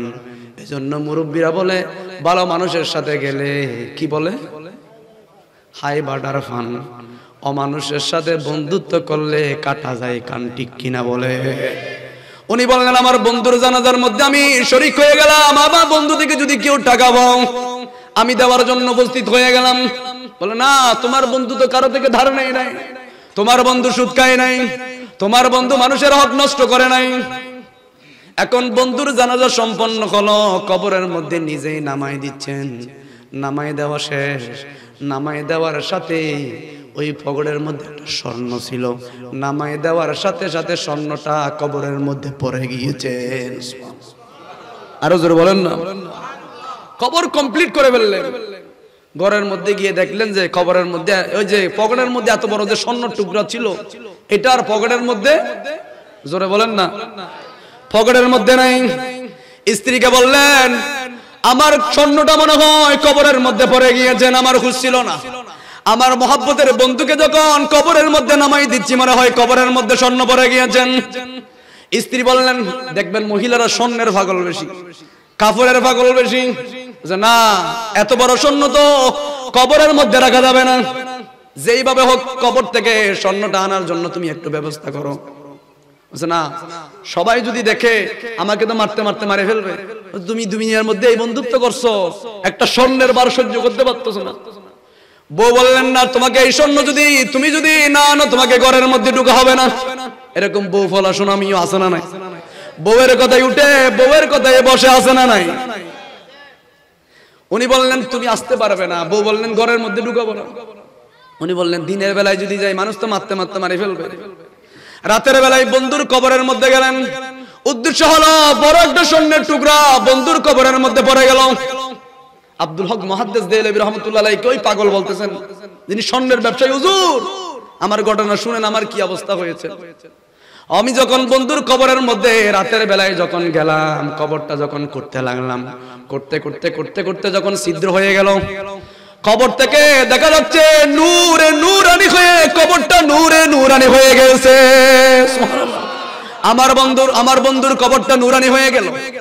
আমি দেখতে পাচ্ছি স্পষ্টভাবে দেখা যাচ্ছে স্বর্ণের টুকরাটা কবরের মধ্যে কোণার মধ্যে রয়েছেন, হাত দিয়ে নেওয়া যায় না। আর একটু যখন করতে লাগলাম, করতে করতে করতে করতে যখন বড় ছিদ্র হলো, আল্লাহর কুদরতে ওই মানুষটা স্বর্ণের ব্যবসায়ীটা কবরের মধ্যে পড়ে গিয়েছে। এখন কবরে পড়ার সাথে সাথে স্বর্ণের টুকরাটা পকেটের মধ্যে নিলেন, নেওয়ার সাথে সাথে উপরের দিকে যখন তাকালেন দেখতে পেলেন কবরটা আবার মিলিত হয়ে গিয়েছে। এখন কি জীবিত না মরা? জীবিত কবরের মধ্যে গেলেন, স্বর্ণের টুকরা আনতে গিয়ে নিজেই বিপদের মধ্যে পড়ে গেলেন, কবর তো আবার উপরে ফিটিং হয়ে গেলেন। উনি যখন কবরে ফিটিং হয়ে গেলে দেখলেন, দেখা যাচ্ছে বন্ধু কবরের মধ্যে নাই। বন্ধু কবরে, আরো জোরে বলেন না, অন্যান্য বুঝতে লাগবে, বুঝা যাচ্ছে, কষ্ট হচ্ছে। বন্ধু কবরের মধ্যে নাই। উনি বললেন আমি তো 3টার সময় আমার বন্ধুকে কবরের মধ্যে নামাই দিলাম, বন্ধু কোথায় গেল? চোখটা একটু উপরের দিকে, এই যে ডানে বামে যখন দেখলেন দেখা যাচ্ছে কবর আর 3.5 হাত নাই। কবর চোখের পলক যতটুকু যায়, কবরটা যিনি প্রশস্ত করে দিয়েছেন বলেন তিনি কে? কবর প্রশস্ত হয়ে গিয়েছেন। উনি বললেন আমি কবরের মধ্যে হাঁটতে লাগলাম, স্বর্ণের ব্যবসায়ী জীবিত তিনি গিয়েছে, কবরের মধ্যে হাঁটতে লাগলেন। হাঁটতে হাঁটতে হাঁটতে হাঁটতে কিছু দূর যখন গেলেন দেখতে পেলেন অসংখ্য মানুষ আল্লাহর কোরআন শরীফটা তেলাওয়াত করতেছেন। সুবহানাল্লাহ বলেন। দুনিয়ার মধ্যে জন্য কোরআনের সাথে যারা সম্পর্ক রাখবে, আমি প্রথমেই বললাম সূরাতুল মুলকের সাথে যারা সম্পর্ক রাখবেন, এই মুলকের তেলাওয়াত যারা মুখের মধ্যে যখন রাখবেন, আমার নবী বলেন রাতের বেলায় তেলাওয়াত করলে পুরো রাত ইবাদতের সওয়াব যিনি দিবেন বলেন তিনি কে? আর দিনের বেলায় তেলাওয়াত করলে সম্পূর্ণ দিন ইবাদত করলে যেই সওয়াব ওই সওয়াব আমলনামার মধ্যে দিবেন কে? আমার নবী বলেন সূরাতুল মুলক, এই সূরাটা এমন সূরা কিয়ামতের ময়দানে যেদিন কেউ কারো আপন হবে না, এই সূরাতুল মুলক আল্লাহর সাথে তর্ক করবেন রব্বুল আলামিন, আমাকে এই ব্যক্তিরা তেলাওয়াত করেছেন, আমি সূরার ওসিলায় এই ব্যক্তির গুনাহ মাফ করে দিয়ে তাকে জান্নাত দান করেন। সুবহানাল্লাহ। আমার নবী বলেন সূরাতুল মুলকটা কেমন সূরা? কবরের আযাব কোন মানুষের জন্য মাফ হবে না, কবরের আযাবটা এমন ভয়ঙ্কর হবে। আমার নবী আঙ্গুল দিয়ে দেখালেন, ও আমার সাহাবায়ে کرام, এই যে আঙ্গুল দেখা যায় ডান হাতের আঙ্গুলগুলো বাম হাতের মধ্যে ঢুকে গেল, কবরের মধ্যে এমন হবে মানুষের হাড্ডিগুলো ডান হাতের হাড্ডিগুলো বাম হাতের মধ্যে যাবে, ডান দিকের হাড্ডিগুলো বাম দিকের মধ্যে চলে যাবে। আমার নবী বললেন কবরের মধ্যে কিছু মানুষকে কবরের আযাব থেকে স্পেশাল ভাবে সম্মানিত করা হবে। ওখান থেকে 1 নম্বরের মধ্যে হলো যারা সূরাতুল মুলক সকাল বিকাল তেলাওয়াত করবে, তাদেরকে কবরের আযাব যিনি দিবেন না বলেন তিনি কে? এজন্য আজকে যে সূরাটা আমি তেলাওয়াত করলাম, আল্লাহ রাব্বুল আলামিন বলেন আল্লাযী খালাকাল মাউতা ওয়াল হায়াতা লিয়াবলুয়াকুম আইয়ুকুম আহসানু আমালান ওয়া হুয়াল আজিজুল গফুর। সুবহানাল্লাহ বলেন। এই খবরের আযাব থেকে যদি মাপ পেতে চান, সূরা মুলক এটা আপনার জিকিরের মতো করে রাখেন, দৈনিক একবার তেলাওয়াত করেন। আমার নবী বলেন ভয়ঙ্কর কবরের আযাব তোমাকে দেওয়া হবে না, তোমাকে সম্মানিতদের কাতারের মধ্যে যিনি দাঁড় করায় দিবেন বলেন না তিনি কে? তখন উনি বলেন আমি যখন হাঁটতে লাগলাম, কিছু দূর গিয়ে দেখলাম গোল চক্কর দিয়ে মানুষ বসে আছে, বসে বসে সবাই কোরআন তেলাওয়াত করছেন। এই যে আমি প্রথমে বললাম, যেই মানুষ যার সাথে বন্ধুত্ব করবেন কবরের মধ্যে ওই ব্যক্তির সাথে থাকবেন, কিয়ামতের ময়দানে ওই ব্যক্তির সাথে থাকবেন, হাসরের ময়দানের মধ্যে ওই ব্যক্তির সাথে থাকবেন।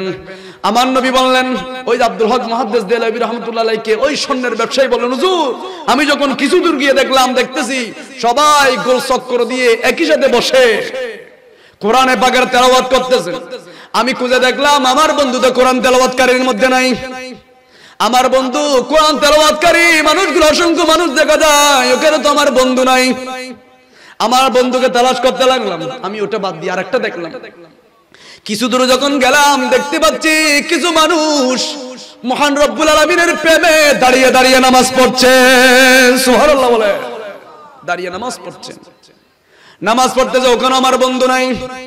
দেখা যাচ্ছে কিছু কিছু মানুষ কবরের মধ্যে বসে বসে গল্প গুজব করতেছে। সুবহানাল্লাহ, গল্প করতেছেন, গল্প। এই গল্প করতে পারবেন, কোরআন তেলাওয়াত করতে পারবেন, নামাজ পড়তে পারবেন, দুনিয়ার মধ্যে জীবনটা এমন ভাবে সাজান মুস্তাফার গোলামি করলে কবরটা আপনার গোলামি করবে, ঠিক কিনা বলেন? এটা আমার নবীর সদকায় হবে। দেখবেন কিয়ামতের ময়দানে অনেক নামাজি, অনেক গাট্টিওয়ালা, অনেক ডিলা কুলুপওয়ালা, অনেক মিসওয়াকওয়ালা, অনেক বদখাজিওয়ালা, অনেক গাজিওয়ালা, অনেক শহীদওয়ালা কিয়ামতের ময়দানে আমলগুলা কবুল না হওয়ার কারণে জাহান্নামের মধ্যে যাবে, ঠিক কিনা বলেন?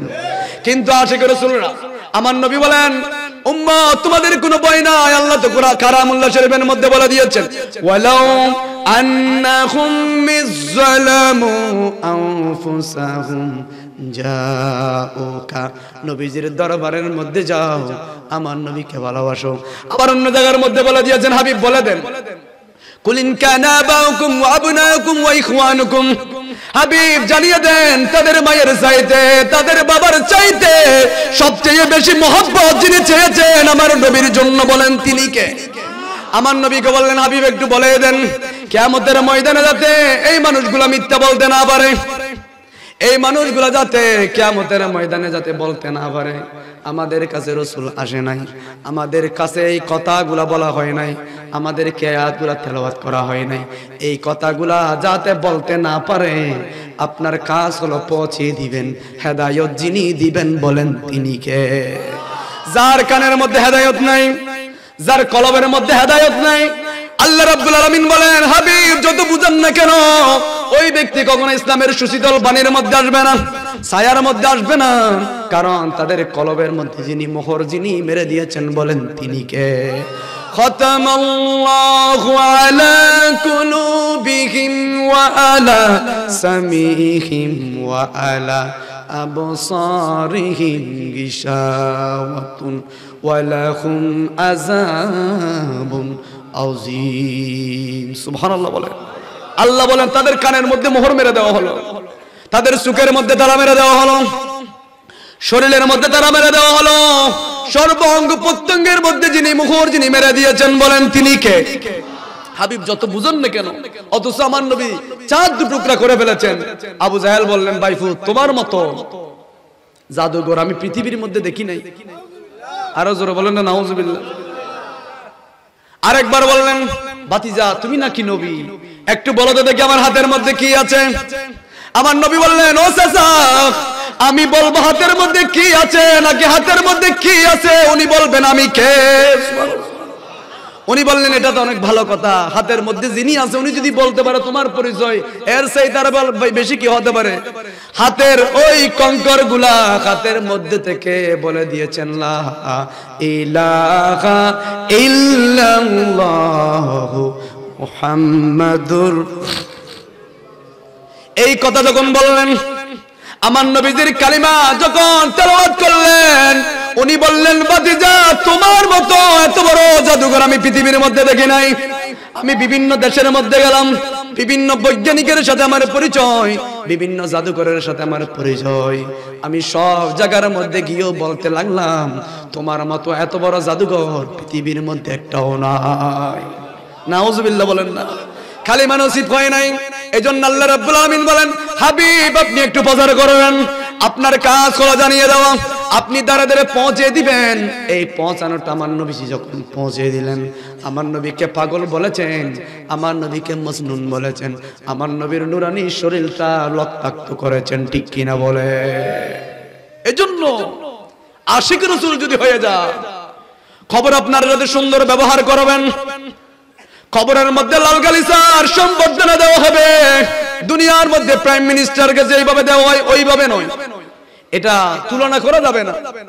খবরের সাথে দুনিয়ার সাথে তুলনা করা যাবে না। উনি বললেন, আমি দেখতে পাচ্ছি গল্প করতেছে, মিটিং হচ্ছে, ইমানদারদের মিটিং হচ্ছে, ওখানে আমার বন্ধু নাই, কোরআন তেলাওয়াতে আমার বন্ধু নাই, নামাজের মধ্যে আমার বন্ধু নাই, গল্প গুজবের মধ্যে বসে বসে যে গল্প করতেছে ওখানে আমার বন্ধু নাই।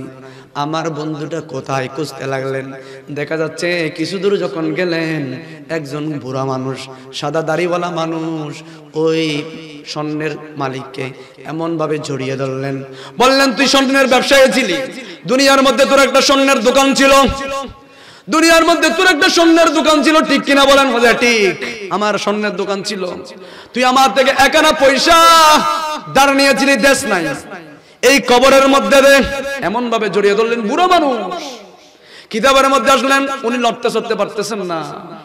এই যে মানুষের হক, মানুষের হক এটা যিনি মাফ করবেন না তিনি কে? আল্লাহ রাব্বুল আলামিন বলেন, আমার ইবাদত করস নাই, আমি রব্বুল আলামিন আমার দয়ার রহমত দিয়ে তোকে মাফ করে দেব। কিন্তু মানুষের হক যদি তুই ধ্বংস করে আমি আল্লাহর কাছে আসিস, তোর এই মানুষের হকটা আমি আল্লাহ কি করতে পারবো না, ক্ষমা করতে পারবো? আরো জোরে বলেন না। এখন মানুষের জায়গা থেকে গরু চুরি করে নিয়ে আসে, আছে না নাই?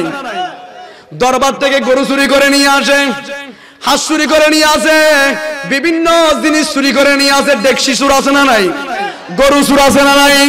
জায়গা চুর আছে না নাই? এই চুররা আবার ইসলামের দাওয়াত দেয়, ঠিক কিনা বলেন? অথচ আমার নবী বলেন, কোন মানুষের হক যদি কে দেখো, ওই মানুষের হকের জন্য মহান রব্বুল আলামিন ক্ষমা করবেন না। যেই চোর, যেই ডাকাতগুলা জিনিস চুরি করে এসে মুখের মধ্যে ধারি রেখে রেখে জিনিস চুরি করে এসে ইসলামের দাওয়াত দেয়, তারা কখনো মুসলমান হতে পারে? অনরার আওয়াজ কি হই না? আয় কি মিসাদা হইনি? ন দেখো, মুর্শিদপুর দরবার শরীফ থেকে গরু চুরি করে নিয়ে এসেছে, মনে বুঝ পাইতো যদি এখানে একটা মাজার থাকতো, সিজদা করতেছে এই জন্য নিয়ে আসতেছে, এটা বলতে পারতাম।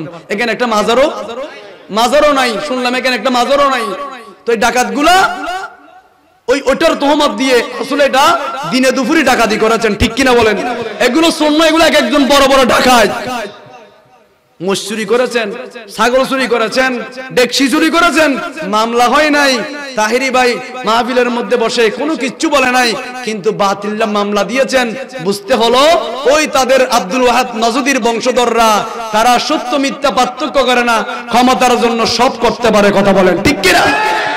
এরা ক্ষমতার জন্য সব করতে পারে, এরা ক্ষমতার জন্য মন্দিরের মধ্যে গিয়ে ইসলামের দাওয়াতও দিতে পারে, ক্ষমতার জন্য মন্দিরের মধ্যে গিয়ে মুনাজাত করতে পারে, ক্ষমতার জন্য মন্দিরের মধ্যে গিয়ে বলে আমি এখানে আসতে পারলাম সেজন্য আলহামদুলিল্লাহ, ফরজে হদে মন্দির থদে আমি যে এখানে আসতে পারলাম এজন্য আল্লাহর কাছে আলহামদুলিল্লাহ। অথচ সাইয়েদনা ফারুক আজম বলেন, যে ব্যক্তি মন্দিরের মধ্যে গিয়েছেন ওই ব্যক্তি যদি তওবা না করে মারা যায়, বেঈমান হয়ে মারা যাবে। কি হয়ে? মুনাফিক কি যাবে, মারা যাবে। আর আমার নবী বললেন, তোমরা হিন্দুদের গান বাজনার মধ্যে যেও না, মন্দিরের মধ্যে যেও না, তাদের মন্দিরের মধ্যে হামলাও করা যাবে। আরো জোরে বলেন, হামলা করা যাবে না। তাদের ধর্ম তারা পালন করবে, তাদের উপাসনা তারা করবে, মুসলমানরা যাওয়া যাবে না। আমার নবীকে প্রশ্ন করলেন, ইয়া রাসূলুল্লাহ যাওয়া যাবে না, ঠিক আছে। আমার নবী বললেন, কেন যাওয়া যাবে না এটা একটু শুনো না, এখানে অজরে গজব নাজিল করেন কে? তো মুসলমান যদি যায় মুসলমানের গায়ের উপরও গজব পড়বে। এজন্য আমার নবী বলেন, তোমরা মন্দিরে যেও না। আর এই মুনাফিক মন্দিরের মধ্যে গিয়ে বলতেছে যে আমি যে এখানে আসতে পারলাম সুস্থভাবে, আলহামদুলিল্লাহ। এটা এরকম ইসলাম। এই জন্য 2 রাকাত নফল নামাজ পড়ে শুকরিয়া আদায় করবেন। আল্লাহ যে আমাদেরকে সুন্নি বানিয়েছেন, সুন্নি যে বানিয়েছেন, এজন্য 2 রাকাত নফল নামাজ পড়ে দোয়া করবেন। কারণ সুন্নিরাই একমাত্র কিয়ামতের ময়দানে নাজাত প্রাপ্ত দল। গুনাহ হলেও যিনি মাফ করবেন বলেন তিনি কে? আমার নবীর উসিলায় সমস্ত গুনাহ আল্লাহ মাফ করে দিবেন।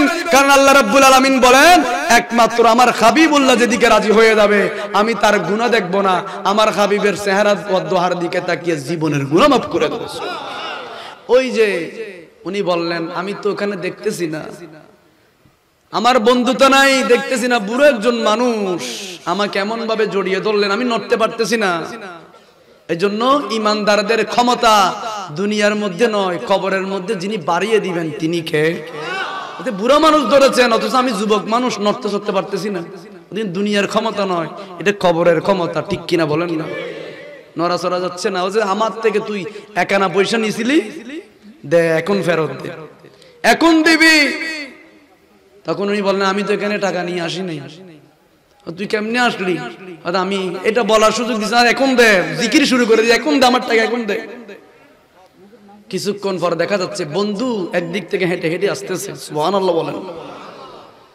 ওই স্বর্ণের ব্যবসায়ী বন্ধুকে দেখে বললেন বন্ধু এই বুড়া মানুষ আমাকে এমন ভাবে ধরে রেখেছেন আমি নড়তে চড়তে পারতেছি না। তখন বন্ধু বললেন ও বুড়া মানুষ, উনি তো মরে আসে নাই, উনি জীবিত কবরের মধ্যে এসেছেন। এমন কথা বলার সাথে সাথে বুড়া মানুষ ছেড়ে দিয়েছেন। ছেড়ে দিয়ে বুড়া মানুষ একটা কথা বলেন, তুই মরির আয়, মরে আয়, আমার টাকা তোর থেকে উসুল করব, মরে আয়, কবরের মধ্যে আয়, পালানোর পথ নাই, যাইতে পারবে না, কোথাও যাওয়ার পথ নাই, অবশ্যই আসতে হবে কবরের মধ্যে, তুই মরে আয়। তখন ছেড়ে দিলেন। বন্ধুকে বললেন বন্ধু আপনি কোথায় গিয়েছেন? আমি একটু ঘুরতে গিয়েছিলাম, কবরের মধ্যে বেড়ানোর জায়গাও আছে, কাজটা করে যান। সুবহানাল্লাহ বলেন না? ওনারা তো হস্টন না, তো ওনারা কে অতিথি আইব মানুষ আইব ইনসাইলিও তো নয়, এদিকে দৃষ্টি আকর্ষণ করবেন। ওনারা মেহমান বিন্দুরা আসবেন, ওরা আমাদের অতিথি মেহমান বিন্দু, ওরা আসবে, তো একটু এদিকে থাকাবেন। তখন উনি বললেন বন্ধু আমি বেড়াতে গিয়েছিলাম, কবরের মধ্যে বেড়ানোর জায়গা, নামাজ পড়ানোর জায়গা, গল্প করার জায়গা, কোরআন তেলাওয়াতের জায়গা, শুধু জীবনটা মাদানি রঙে রঙিন করে যান, দেখবেন পুরো কবরটা রঙিন হয়ে গিয়েছে। সুবহানাল্লাহ। আমি ঘুরতে গিয়েছি বন্ধু, আমার এই অবস্থা, আমি এসেছিলাম তোমার কবরে একটা স্বর্ণ পড়েছিল, আমার বউয়ের কারণে আসতে হলো বন্ধু, এসে দেখলাম তোমার কবর থেকে নূর বের হচ্ছে বন্ধু, দেখতে পাচ্ছ অসংখ্য মানুষ কোরআন তেলাওয়াত করে, কি করেছে বল? দুনিয়াকে প্রাধান্য দেয় নাই, ওনারা দুনিয়াকে প্রাধান্য দেয় নাই, ওনারা দুনিয়ার সৌন্দর্য চকচমককে প্রাধান্য দেয় নাই, ওনারা একজনকে খুশি করার জন্য রাত্র দিন কষ্ট করেছেন, নামাজ পড়েছেন, আল্লাহকে খুশি করার জন্য এই কাজ করেছেন, আমার নবীকে ভালোবেসে করেছেন, এই জন্য আজকে কবরের মধ্যে ওনার এই সুখের ব্যবস্থা করেছেন। সুবহানাল্লাহ। বললেন বন্ধু আমার কবরের দিকে যাই। বন্ধু তোমার কি অবস্থা? আমার আলহামদুলিল্লাহ, আমার এমন সুখের ব্যবস্থা রব্বুল আলামিন করে দিয়েছেন, মদিনার রাসূল আমার কবরের মধ্যে চলে এসেছেন, আমার কবরটা জান্নাতের বাগান তো করে দিয়েছেন, তুমি তো দেখতে পাচ্ছ, আমার কবরটা প্রশস্ত করে দেওয়া হলো। বন্ধু তুমি এত নাজ নিয়ামত পেয়েছো, আমি দেখেছি তুমি জীবনে দুনিয়াকে প্রাধান্য দাও নাই, তুমি দুনিয়াকে প্রাধান্য না দেওয়ার কারণে, দুনিয়ার সবগুলাকে লাথি মারার কারণে তোমার কবরটা আল্লাহ জান্নাতের বাগান বানিয়ে দিয়েছেন। বন্ধু এখন আমার কি করণীয়, আমি কি করব? আমার জীবন তো শেষ। কবরের মধ্যে অনেকক্ষণ গল্প করার পর ওই বন্ধুকে নিয়ে কবরের মধ্যে যখন দাঁড়ালেন, দেখা যাচ্ছে কবরটা আবার খুলে গিয়েছেন, বন্ধুর সাথে গল্প করার পর আবার কবর থেকে উঠে গিয়েছেন। এই কবর থেকে বের হওয়ার পর আব্দুল হক মুহাদ্দিস দেলাবী রাহমাতুল্লাহ আলাইহি বলেন, এই মানুষটা কবর থেকে বের হওয়ার পর দুনিয়ার কোনো চিন্তা নাই, দুনিয়ার দোকানের আর কোনো চিন্তা নাই, স্ত্রীর কাছেও যায় নাই, পরিবারের কাছেও যায় নাই, দোকান তো আগেই তালাক করে দিয়েছেন, নদীর পাড়ের মধ্যে গিয়ে কাপড়ের কোনো ঠিক নাই, সম্পদের কোনো ঠিক নাই, একদিন নয় দুই দিন নয়, যেখান থেকে যখন থেকে কবর থেকে উঠেছেন তখন থেকে মুখের মধ্যে একটা জিকির হয়েছে, একানা পয়সা, একানা পয়সা, এখনো জপতেছে একানা পয়সা। আব্দুল হক মুহাদ্দিস দেলাবী রাহমাতুল্লাহ আলাইহি বললেন হুজুর এখন কি করব? কবরের মধ্যে গেলাম, এত কোনো মানুষ আমার থেকে কোনো কিছু পাবে না, একানা পয়সা নাকি ওই বুড়া পাইতো, ওই মুরব্বী পাইতো, এখন ওনাকে তো আমি চিনি না, কার ঘরের, উনি তো মারা গিয়েছেন, কিভাবে দেব? আব্দুল হক মুহাদ্দিস দেলাবী রাহমাতুল্লাহ বলেন যেহেতু মানুষের হক, উনি যতক্ষণ ক্ষমা করবে না ততক্ষণ ক্ষমা করবেন না কে? আল্লাহ ক্ষমা করবে না। হুজুর আমি কি করব? হুজুর তুমি ওনার ওয়ারিস থাকলে তাদেরকে দিয়ে দেওয়ার চেষ্টা করবে, যদি না চিনো তাহলে তুমি ওনার জন্য ঈসা আলাইহিস সালামের জন্য বিভিন্ন জায়গায় দান সদকা করবে, হয়তো আল্লাহ মাফ করে দিতে পারে, দিবেন নয় হয়তো দিতে পারে। এই জায়গায় যদি মানুষের জিনিস চুরি করে, মানুষের হক নষ্ট করে যদি আপনি খরচ করেন, যদি আপনি নামাজ পড়েন, কোরআন তেলাওয়াত করেন, হবে? আরো জোরে বলেন না হবে? এজন্য আমার নবী বলেন কবরটা কারোর জন্য জান্নাতের বাগান হবে, কারোর জন্য জাহান্নামের গর্ত হবে। আর যারা এইভাবে মানুষের হক ধ্বংস করেছেন, তারা যখন কবরের মধ্যে যাবে ফেরেশতা বলবে ভালো আচরণ করবে না। ফেরেশতা জিজ্ঞেস করবে, বলবে তোমার নবীকে মা কুনতা তাকুলু ফি হাক্কি হাজার রাজুল, এদেরকে এইভাবে বলা হবে না। আমার নবীকে বলবে, ওনারা বলবে এটাকে, এটা তো তুমি চিনো না, এটা তো আমি চিনি না, তুই কি করলি, তোর জীবন তো ধ্বংস। আমি শুনেছি এই নবীর কিতাবের মধ্যে হাদিসের মধ্যে এরকম এসেছেন, যখন জিজ্ঞেস করা হবে তোমার নবীকে, আমি তো চিনি না, অথচ বড় মাদ্রাসার মুহাদ্দিস মুহতামিম মুফতি উনি বলবে হা লা আদরি, চিনি না, কে এটা? এটা মুহাম্মদুর রাসূলুল্লাহ সাল্লাল্লাহু আলাইহি ওয়াসাল্লাম। উনি বলবেন হ্যাঁ চিনি, এখন চিনি, হয়তো এখন চিনলে তো আর টাইম নাই, টাইম শেষ, টাইম ইজ আপ, টাইম শেষ। আমি চিনি, কেমন চিনো? আমি সময় পাইলে এই নবীকে মাটির তৈরি বলতাম, আমি সময় পাইলে ক্লাসের মধ্যে বসে বসে এই নবীকে বড় ভাইয়ের সাথে তুলনা করতাম, আমি সময় পাইলে ব্লগের মধ্যে, মেসেঞ্জারের মধ্যে, হোয়াটসঅ্যাপের মধ্যে, ফেসবুকের মধ্যে এই নবীর ইজ্জত সম্মান নিয়ে সিনিমিনি করতাম, আমি সময় পাইলে এই নবীর বিরুদ্ধে যাইতাম, আমি এই সময় পাইলে মিলাদুন নবীকে বেদাত বলতাম, সময় পাইলে সুন্নিদেরকে মাজার পূজারি বলতাম, সময় পাইলে এই নবীকে মাটির তৈরি বলতাম, দোষে গুণা মানুষ বলতাম, ঠিক কিনা বলেন? হাদিসের মধ্যে এভাবে এসেছে, আমি নোট করে নেছি কত নম্বর হাদিস শরীফ, কেন নোট করে নেছি, বুখারী মুসলিমের রাওয়ায়াত এভাবে এসেছেন। বলছে আমি যখন পরিচয় দেবে বলছে এটা তো মুহাম্মদুর রাসূলুল্লাহ, হ্যাঁ চিনি চিনি, কেমন চিনো, কেমন চিনো বলো? আমি এমন চিনি, আমি সুযোগ পাইলে ওনার বিরুদ্ধে বলতাম, সুযোগ পাইলে টুইটারের মধ্যে লিখতাম, সুযোগ পাইলে মঞ্চের মধ্যে ওই নবীর বিরুদ্ধে বলতাম, সুযোগ পাইলে ওই নবীকে দোষে গুণা মানুষ বলতাম, সুযোগ পাইলে ওই নবীর ইজ্জতের মধ্যে আঘাত আনতাম, সুযোগ পাইলে ইসলামের বিরুদ্ধে বলতাম, সুযোগ পাইলে কোরআনের বিরুদ্ধে বলতাম। এই ধরনের নাস্তিক ব্লগার আছে না নাই? তখন বলা হবে, তখন ফেরেশতা বলবে তার জন্য একটা জাহান্নাম থেকে একটা জুব্বা নিয়ে আসো আগুনের।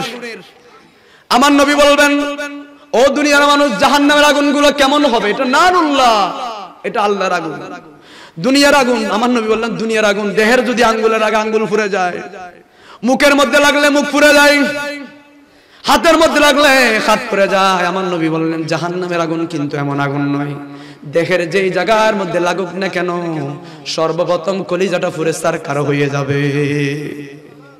ওই ফেরেশতা বলবেন তার জন্য জাহান্নাম থেকে জ্বলন্ত উত্তপ্ত একটা পোশাক নিয়ে আসা হোক, তার কবরের মধ্যে জাহান্নামের বিছানা বিছিয়ে দেওয়া হোক।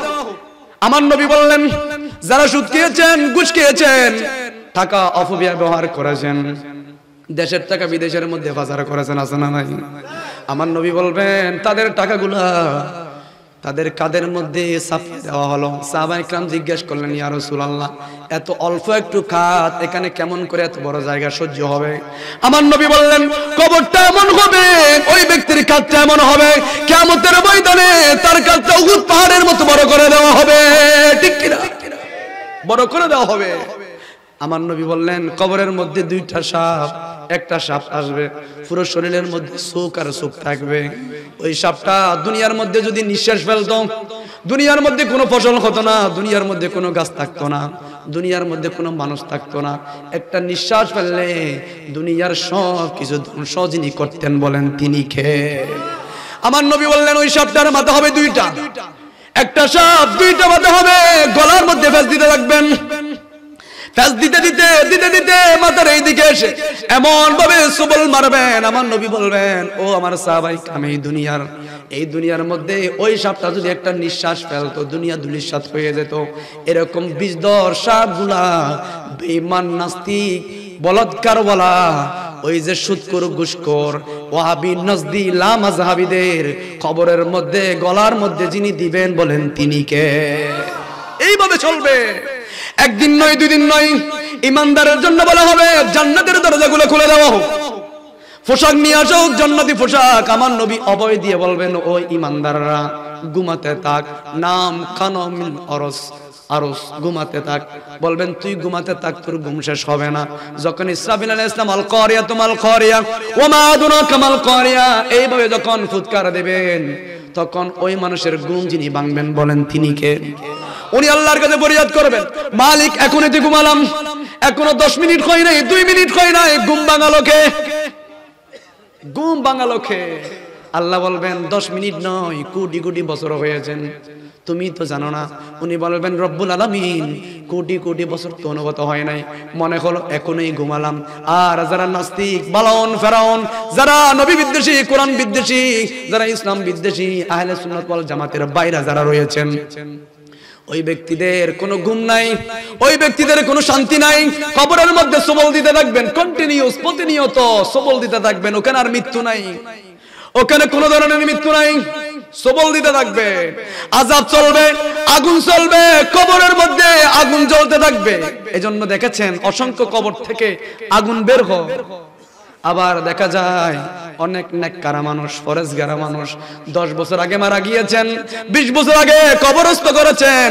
রাস্তার সংস্কারের কারণে যখন কবরটা করেছেন, কাফনের মধ্যে পর্যন্ত মাটি লাগে নাই। ঠিক কিরা বলে? কাফনের মধ্যে মাটি লাগে নাই। ভারতের জমিনের মধ্যে আমি যখন গেলাম, একটা মাজার দেখতে পেলাম। কবর করার কারণে, রাস্তা করার কারণে মাজার যখন করেছেন, এটা হলো ইয়ার মধ্যে এই মুর্শিদাবাদের পরে ওই জায়গার মধ্যে যখন আমি দেখতে পেলাম, আমি সফর নিয়ে যখন গেলাম, তখন তো একদিন দুই দিন নয়, 1 মাসের সফর, একটা দুইটা মাহফিল নয়, 10-20টা মাহফিল নিয়ে একসাথে যাই। তখন গেলাম, দেখতে পাচ্ছি যখন রাস্তার সংস্কার করতেছে, এটা মিডিয়ার মধ্যে দেখেছেন আপনারা, ফেসবুকের মধ্যে দেখেছেন, ভারতের মধ্যে, ইন্ডিয়ার মধ্যে রাস্তার কাজ চলতেছে, করেছেন, দেখেছেন যে একদম জ্বলন্ত প্রমাণ। অনেক বছর আগে মারা গিয়েছেন, এখনো পর্যন্ত কাফনের মধ্যে পর্যন্ত মাটির চিহ্ন লাগে নাই, দাগ লাগে নাই। কারণ আশিক রাসূল যদি হয়ে যান, মাটিকে আপনার কফিনের মধ্যে আঘাত করাকে যিনি হারাম করে দিবেন, নিষিদ্ধ করে দিবেন, বলেন না তিনি কে? তখন ওই যে বেঈমান, মালাউন, মুরতাদ, ওনার কবরের মধ্যে জাহান্নামী বিছানা, শরীরের মধ্যে পোশাক দিবে, ওটা সাপ কামড়াতে থাকবে, মৃত্যু নাই। এভাবে চলবে, কোনো ধরনের মৃত্যু নাই। তখন এইভাবে চলতে চলতে চলতে চলতে যখন কিয়ামতের ময়দান কায়েম হবে, সবাই উঠবে। কেউ আগুনে পুড়ে মারা গিয়েছেন, কেউ পানির মধ্যে মারা গিয়েছেন, কেউ কাউকে গুলি করে মেরেছেন, কাউকে কেটে কেটে টুকরা করতে করতে করতে করতে একদম গোস্তের টুকরার মতো করতে করতে করতে করতে বস্তা বেঁধে ফেলে দিয়েছেন, কুকুরকে খাওয়াই ফেলেছেন। আছে না নাই? বলেন না আছে না নাই? তখন ওই জায়গা থেকে, পানি থেকে, বিমান দুর্ঘটনা থেকে, পাহাড় থেকে, কবর থেকে মানুষগুলাকে আল কারিয়াতু মাল কারিয়া ভয়ঙ্কর ফুৎকার, তৃতীয় সাইলেন্ট যখন দিবেন, তখন প্রত্যেক জায়গা থেকে মানুষগুলাকে যিনি তুলবেন, বলেন তিনি কে? আরো জোরে বলেন তিনি কে? আমার নবী বললেন কিয়ামতের ময়দানের দিকে সবাই ধাবিত হবেন, একটাই জিকির থাকবে, ইয়া নফসি, বলেন না ইয়া নফসি ইয়া নফসি, একটাই জিকির থাকবে, ইয়া নফসি ইয়া নফসি। সেদিন আদমের জিকির হবে ইয়া নফসি ইয়া নফসি, মুসার জিকির হবে ইয়া নফসি ইয়া নফসি, ঈসা আলাইহিস সালামের জিকির হবে ইয়া নফসি ইয়া নফসি, সকল নবীদের জিকির হবে ইয়া নফসি ইয়া নফসি। কেউ সেদিন উম্মতের চিন্তা করবে না। আমার নবী বলেন ওই সময়ের মধ্যে এমন একটা স্টেজ করা হবে, আর আজিমের ছায়া ইমানদারের উপর করা হবে। ওয়ারাজুলুন কলবুহু মুআল্লাকুন ফিল মাসাজিদ, যে সমস্ত যুবকগুলো মসজিদের সাথে নিজের কলবটা লটকে রেখেছেন, ফজরের নামাজ পড়ার পর যোহরের জন্য অপেক্ষা করেছেন, যোহর পড়ার পর আসরের জন্য অপেক্ষা করেছেন, আসর পড়ার পর মাগরিবের জন্য অপেক্ষা করেছেন। ওয়ারাজুলুন কলবুহু মুআল্লাকুন ফিল মাসাজিদ, এইভাবে যারা মসজিদের সাথে তাআল্লুক রেখেছেন, মসজিদের সাথে কলবটা রটকে দিয়েছেন, আমার নবী বলেন তাদেরকে সেদিন কিয়ামতের ময়দানে আরশ আজিমের নিচে ছায়া দান করবেন কে? আরো জোরে বলেন না কে? আরশ আজিমের নিচে ছায়া প্রদর্শন করা হবে। আমার নবী বলেন 7 শ্রেণীর মানুষদেরকে রব্বুল আলামিন স্পেশাল আরশ আজিমের নিচে ছায়া দান করবেন। আর যারা মালাউন, নবী বিদ্বেষী, আমি বললাম কোরআন বিদ্বেষী, আমার নবীজির বিদ্বেষী যারা থাকবেন ওই ব্যক্তি কিয়ামতের ময়দানে ইমানদারের মতো উঠবেন, কিন্তু ইমানদাররা আরশ আজিমের নিচে ছায়া পাবে, ওই মালাউনটা আরশ আজিমের নিচে ছায়া পাবে না। উনার মাথার উপর 12টা সূর্য একই গতিতে তাপ প্রদর্শন করবেন। আমার নবী বললেন, হাদিসে মুবারাকার মধ্যে বললেন, তাদের মাথার মগজগুলা বাতের মারের মতো টকবক টকবক করে করে তাদের কান দিয়ে বের হবে, নাক দিয়ে বের হবে, তাদের চোখ দিয়ে বের হবে, গাল দিয়ে বের হবে। ওই ব্যক্তির জিহ্বাটা কুকুরের মতো নাভি পর্যন্ত ঝুলতে থাকবে। নাউজুবিল্লাহ, নাভি পর্যন্ত আসবে। আমার নবী বললেন, নিজের ঘামের মধ্যে নিজেই সাঁতরাবে, নিজের ঘামের মধ্যে নিজেই সাঁতরাতে থাকবে। ওই ব্যক্তির জন্য এত আযাব হবে, 12টা সূর্য মাথার উপর আসবে। ওনারা একবার যে আরশ আজিমের দিকে তাকিয়ে বলবেন। এজন্য আম্মা জান আয়েশা সিদ্দিকা রাদিয়াল্লাহু তাআলা বলেন, ইয়া রাসূলুল্লাহ, কিয়ামতের ময়দানটা কেমন হবে? আমার নবী বলেন, ও আয়েশা, তুমি কিয়ামতের ময়দানের কথা বলছো? কিয়ামতের ময়দানটা এমন হবে, পায়ের মধ্যে কোনো জুতা নাই, উত্তপ্ত কিয়ামতের ময়দানটা কোনো ধরনের উঁচু নিচু নাই, একদম প্ল্যাটফর্ম একদম সমান করা হবে। তামার মতো গরম কিয়ামতের ময়দানটা যিনি করবেন বলেন তিনি কে? আরো জোরে বলতে হবে, একদম তামার মতো গরম। তখন আম্মা জান আয়েশা সিদ্দিকা রাদিয়াল্লাহু তাআলা বললেন, ও আয়েশা, সেদিন কিয়ামতের ময়দানটা এমন হবে, একবার যে আরশ আজিমের দিকে তাকিয়ে বলবে, আল্লাহ আমারে বাঁচাও, আল্লাহ আপনি আমারে বাঁচান। একবার যে কিয়ামতের ময়দানে আরশ আজিমের দিকে তাকিয়ে বলবেন, আল্লাহ আমারে বাঁচান। আমার নবী বললেন, ও আয়েশা, কার গায়ের মধ্যে জামা আছে, কার গায়ের মধ্যে জামা নাই, কেউ সেদিন কারো দিকে তাকাবে না। এটার নাম হলো কিয়ামতের ময়দান, ঠিক কিনা বলে? রোজে হাশরে আল্লাহ আমার করোনা বিচার, করোনা বিচার চাহি না আমি, ক্ষমা চাহি এই গুনাহগার, করোনা বিচার। এইভাবে ফরিয়াদ করবে, আমি জেনে শুনে জীবনে বরে দোষ করেছি গরে পরে, এখন আশা নাই যে তরিয়ে যাব বিচারে তোমার, আল্লাহ করোনা বিচার। ঠিক কিনা? এখানে আর ফলানোর পথ নাই, আপনি আর এখানে ক্ষমতার বাহাদুরি নাই, কিচ্ছু নাই, এখানে ক্ষমতা নাই। এইটা কাজী নজরুল ইসলাম বললেন, আল্লাহর কাছে বলবে, আল্লাহ আমি হিসাব চাই না, আমি কোনো কিছুর হিসাব চাই না, আপনার দয়া দিয়ে রহমত দিয়ে আল্লাহ আপনি আমাকে একটু মাফ করে দিন। তখন কিয়ামতের ময়দানে আপনাকে পরিচয় দিতে হবে না, আমি নামাজি, আমি আশিকে রাসূল, এটা জবানে বলতে হবে না, চেহারা দিয়ে কি বের হবে? নূর বের হবে। ইমানদারদের চেহারা দিয়ে নূর বের হবে, নবীজির মহব্বতের মানুষগুলার চেহারা দিয়ে নূর বের হবে। আমার নবীর আশিক, সেটা জবান দিয়ে বলতে হবে না। সেদিন রব্বুল আলামিন এত সম্মানিত করবেন, আপনার চেহারাটা নূরে নূরানি হয়ে যাবে। সুবহানাল্লাহ, চেহারা দিয়ে নূর বের হবে। আমার নবী বললেন, এজন্য সাহাবায়ে কিরাম প্রশ্ন করেছেন, ইয়া রাসূলুল্লাহ, আপনি তো আমাদেরকে জান্নাতের সার্টিফিকেট দিয়েছেন। আমার নবী বললেন, আবু বকর সিদ্দিক তুমি জান্নাতি, ওসমান জিন্নুরাইন তুমি জান্নাতি, ও আমার ফারুক আজম তুমি জান্নাতি। এইভাবে রহমাতুল লিল আলামিন জান্নাতের শুভ সংবাদ দিতে দিতে 10 জন সাহাবীকে নবীজি জান্নাতের শুভ সংবাদ দিয়েছে। আমার নবী জান্নাতের শুভ সংবাদ দিয়েছে। জান্নাতের শুভ সংবাদ পাওয়ার পরেও সাহাবায়ে কেরাম নবী থেকে দূরে যায় নাই। আমরা হলে বলতাম যে চেয়ারম্যান তো হয়ে গেছি, জনগণ আর দরকার নাই, আছে না নাই? বলেন আছে না নাই? প্রধানমন্ত্রী তো হয়ে গেছি, যে অসুবিধা নেই, তারা জিজ্ঞাসা যাবো যোগ্য। এটা সাহাবায়ে কেরাম আকীদা। যখন নবীজি বললেন আবু বকর সিদ্দিক জান্নাতি, ওসমান জিন্নুরাইন জান্নাতি, এভাবে বলতে বলতে 10 জনকে আশরায়ে মুবাশশারা 10 জনকে দিয়ে ফেললেন। এরপরও সাহাবায়ে কেরাম নবীর কদম ছেড়ে দেয় নাই। আবু বকর সিদ্দিক বললেন, নবীজি আপনার নুরানি জবানে বলেছেন, নবীজি কিয়ামতের ময়দানটা কেউ কাউকে চিনবে না। নবীজি আমার বড় জানতে ইচ্ছা হয়, আপনি রহমাতুল লিল আলামিনকে আমরা কোথায় পাবো? সুবহানাল্লাহ। অথচ আমার নবী বললেন তুমি জান্নাতি। জান্নাতি যেহেতু বলেছেন, আর তো দরকার নাই, আমাদের হিসেবে তো আর তো দরকার নাই। আবু বকর সিদ্দিক বললেন নবীজি আপনাকে কোথায় পাবো, আপনার দেখা কোথায় পাবো? আমার নবী বললেন ও আবু বকর সিদ্দিক, আমি নবীজি একখানে এক জায়গার মধ্যে স্থির থাকবো না, আমি কখনো মিজানের পাল্লার মধ্যে যাব।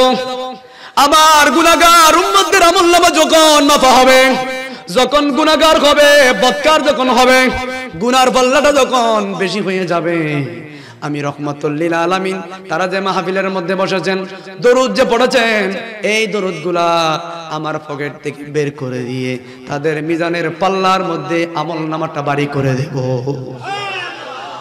বলতেছিলাম কিয়ামতের ময়দানে স্পেশাল ভাবে যারা সাবাতুন ইউজিল্লুহুমুল্লাহু ফি জিল্লিহি ইয়াওমা লা জিল্লা ইল্লা জিল্লু, যেদিন আরশ আজিমের ছায়া ব্যতীত কোনো ছায়া থাকবে না, ওই সময় আমার নবীজি বললেন সিদ্দিক আকবর, আমি নবীজি ওই সময় আমার উম্মতের আমলনামা যখন মাফা হবে, ওই জায়গার মধ্যে আমি নবীজি ছুটে চলে যাব।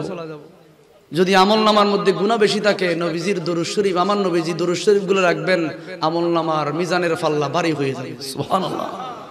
আমার উম্মতরা যখন ফুলসিরাতের পারের মধ্যে যাবে, আমার উম্মতরা ভয়ে চুলের চাইতে চিকন, কুরের চাইতে দাঁড়ানো, ওই ফুলসিরাতের ফুলসা পার হওয়ার জন্য সাহস করবে না। আমি রহমাতুল লিল আলামিন তাদেরকে হাতে ধরে ধরে ফুলসিরাতের ফুলটা পার করাই দেব। আর যখন কিয়ামতের ময়দানে তৃষ্ণার্ত হয়ে যাবেন, গামত্ব যখন হয়ে যাবে, রহমাতুল লিল আলামিন নিজেই হাউজে কাউসারের পানিগুলা আশিক রাসূলদেরকে নবীজি খাওয়াবেন। এজন্য আমার নবী বলে ওই রকম আশিক রাসূল যদি হয়ে কিয়ামতের ময়দানে যান, অপমানিত হবেন না। আমার নবী বলেন তাদের উপর আরশ আজিমের ছায়া আসবে, আমি নবীজি হাউজে কাউসারের পানি পান করাবো। আমি নবীজি তাদের জন্য, আমার উম্মতের জন্য মাকামে মাহমুদের মধ্যে সিজদায় পড়ব। আমার নবী যখন সিজদার মধ্যে পড়বেন, স্বয়ং রব্বুল আলামিন কথা বলবেন। সুবহানাল্লাহ। আল্লাহ রাব্বুল আলামিন বলবেন হাবিব ইরফা রাস, আপনি মাথা মোবারক তুলেন, সাল তুতা, কি চাইবেন চান, ওয়াশফাতু শাফাকার জন্য সুপারিশ করবেন করেন, আমি রব্বুল আলামিন কবুল করব। আমার নবী বলবেন রব্বুল আলামিন আমার এই গুনাহগার উম্মতদেরকে আপনি জান্নাত দান করে দেন। আমাদেরকে নিয়ে, গুনাহগার উম্মতদেরকে নিয়ে আমার নবীজি জান্নাতের দিকে যাবে। জান্নাতের হৃদয়ন ফেরেশতা বলবেন মানান্ত আপনি কে? আমার নবী বলবেন আনা মুহাম্মাদুর রাসূলুল্লাহ সাল্লাল্লাহু আলাইহি ওয়াসাল্লাম। আসেন আসেন, আপনার জন্য দাঁড়িয়ে আছি। আল্লাহ নির্দেশ দিয়েছেন আমার হাবিব ব্যতীত কারোর জন্য দরজা খোলা যাবে? বলেন না যাবে। এজন্য আমার নবীজির মহব্বত, আমার নবী বলবেন ও রিদওয়ান ফেরেশতা আমি যাব না, এই যে আমার গুনাহগার উম্মত কোটি কোটি এনেছি, এদেরকে জান্নাতে ঢুকাই দিয়ে আমি আবার চলে যাচ্ছি। আবার সিজদায় পড়বেন, আবার আল্লাহ কথা বলবেন, এভাবে দিতে দিতে দিতে দিতে মান ক্বালা আখিরি কালামিহি লা ইলাহা ইল্লাল্লাহ দাখালাল জান্নাহ। যেই ব্যক্তি জীবনে একবার লা ইলাহা ইল্লাল্লাহ বলেছেন, কালিমা পড়ে মৃত্যুর সময় গিয়েছেন, লা ইলাহা ইল্লাল্লাহ পড়েছেন, জীবনে একবার আল্লাহকে সিজদা করেছেন, আমার নবীকে মহব্বত করেছেন, ওই ব্যক্তি যতক্ষণ জান্নাতে যাবেন আমার নবীজি ততক্ষণ পর্যন্ত রাজি হবেন না, খুশি হবেন না। আর আল্লাহও দিতে থাকবেন, আমার নবীও চাইতে থাকবেন, সবাইকে জান্নাতে দিয়ে আসবেন। সুবহানাল্লাহ। আরেকটা বিষয় দিয়েছেন আমার নবীজি কিভাবে শাসন কার্য পরিচালনা করেছেন। আমার নবীজি মসজিদ নববী শরীফকে সচিবালয় হিসেবে ব্যবহার করেছেন। এখন আমরা সুযোগ পাইলে ক্ষমতার জন্য মসজিদের মধ্যে জুতা মারামারি করি কিনা? করি কিনা? আমার নবীজি এই মসজিদ থেকে পুরো পৃথিবী শাসন করেছেন। সচিবালয় হিসাবে, সংসদ ভবন হিসাবে মসজিদ নববী শরীফ থেকে নবীজি রাষ্ট্র পরিচালনা করতেন। এটা অনেক লম্বা বিষয়, হুজুর যেহেতু এসে গিয়েছেন আমি আর দীর্ঘায়িত করছি না। যদি কখনো সুযোগ হয় আপনাদের রাঙ্গুনিয়াতে, আমি অসংখ্য জায়গার মধ্যে এসেছি, আলহামদুলিল্লাহ একটা প্রশংসা শুকরিয়া আদায় করতেছি, একজন মানুষও উঠেন নাই, অন্যান্য জায়গার মধ্যে উঠে নাই, এটা শুকরিয়া আদায় করতেছি। মাহফিল কমিটির জন্য দোয়া করবেন, আমি আপনাদের জন্য দোয়া করতেছি। আল্লাহ আমাদের প্রত্যেককে আশিক রাসূল হিসেবে কবুল করুন।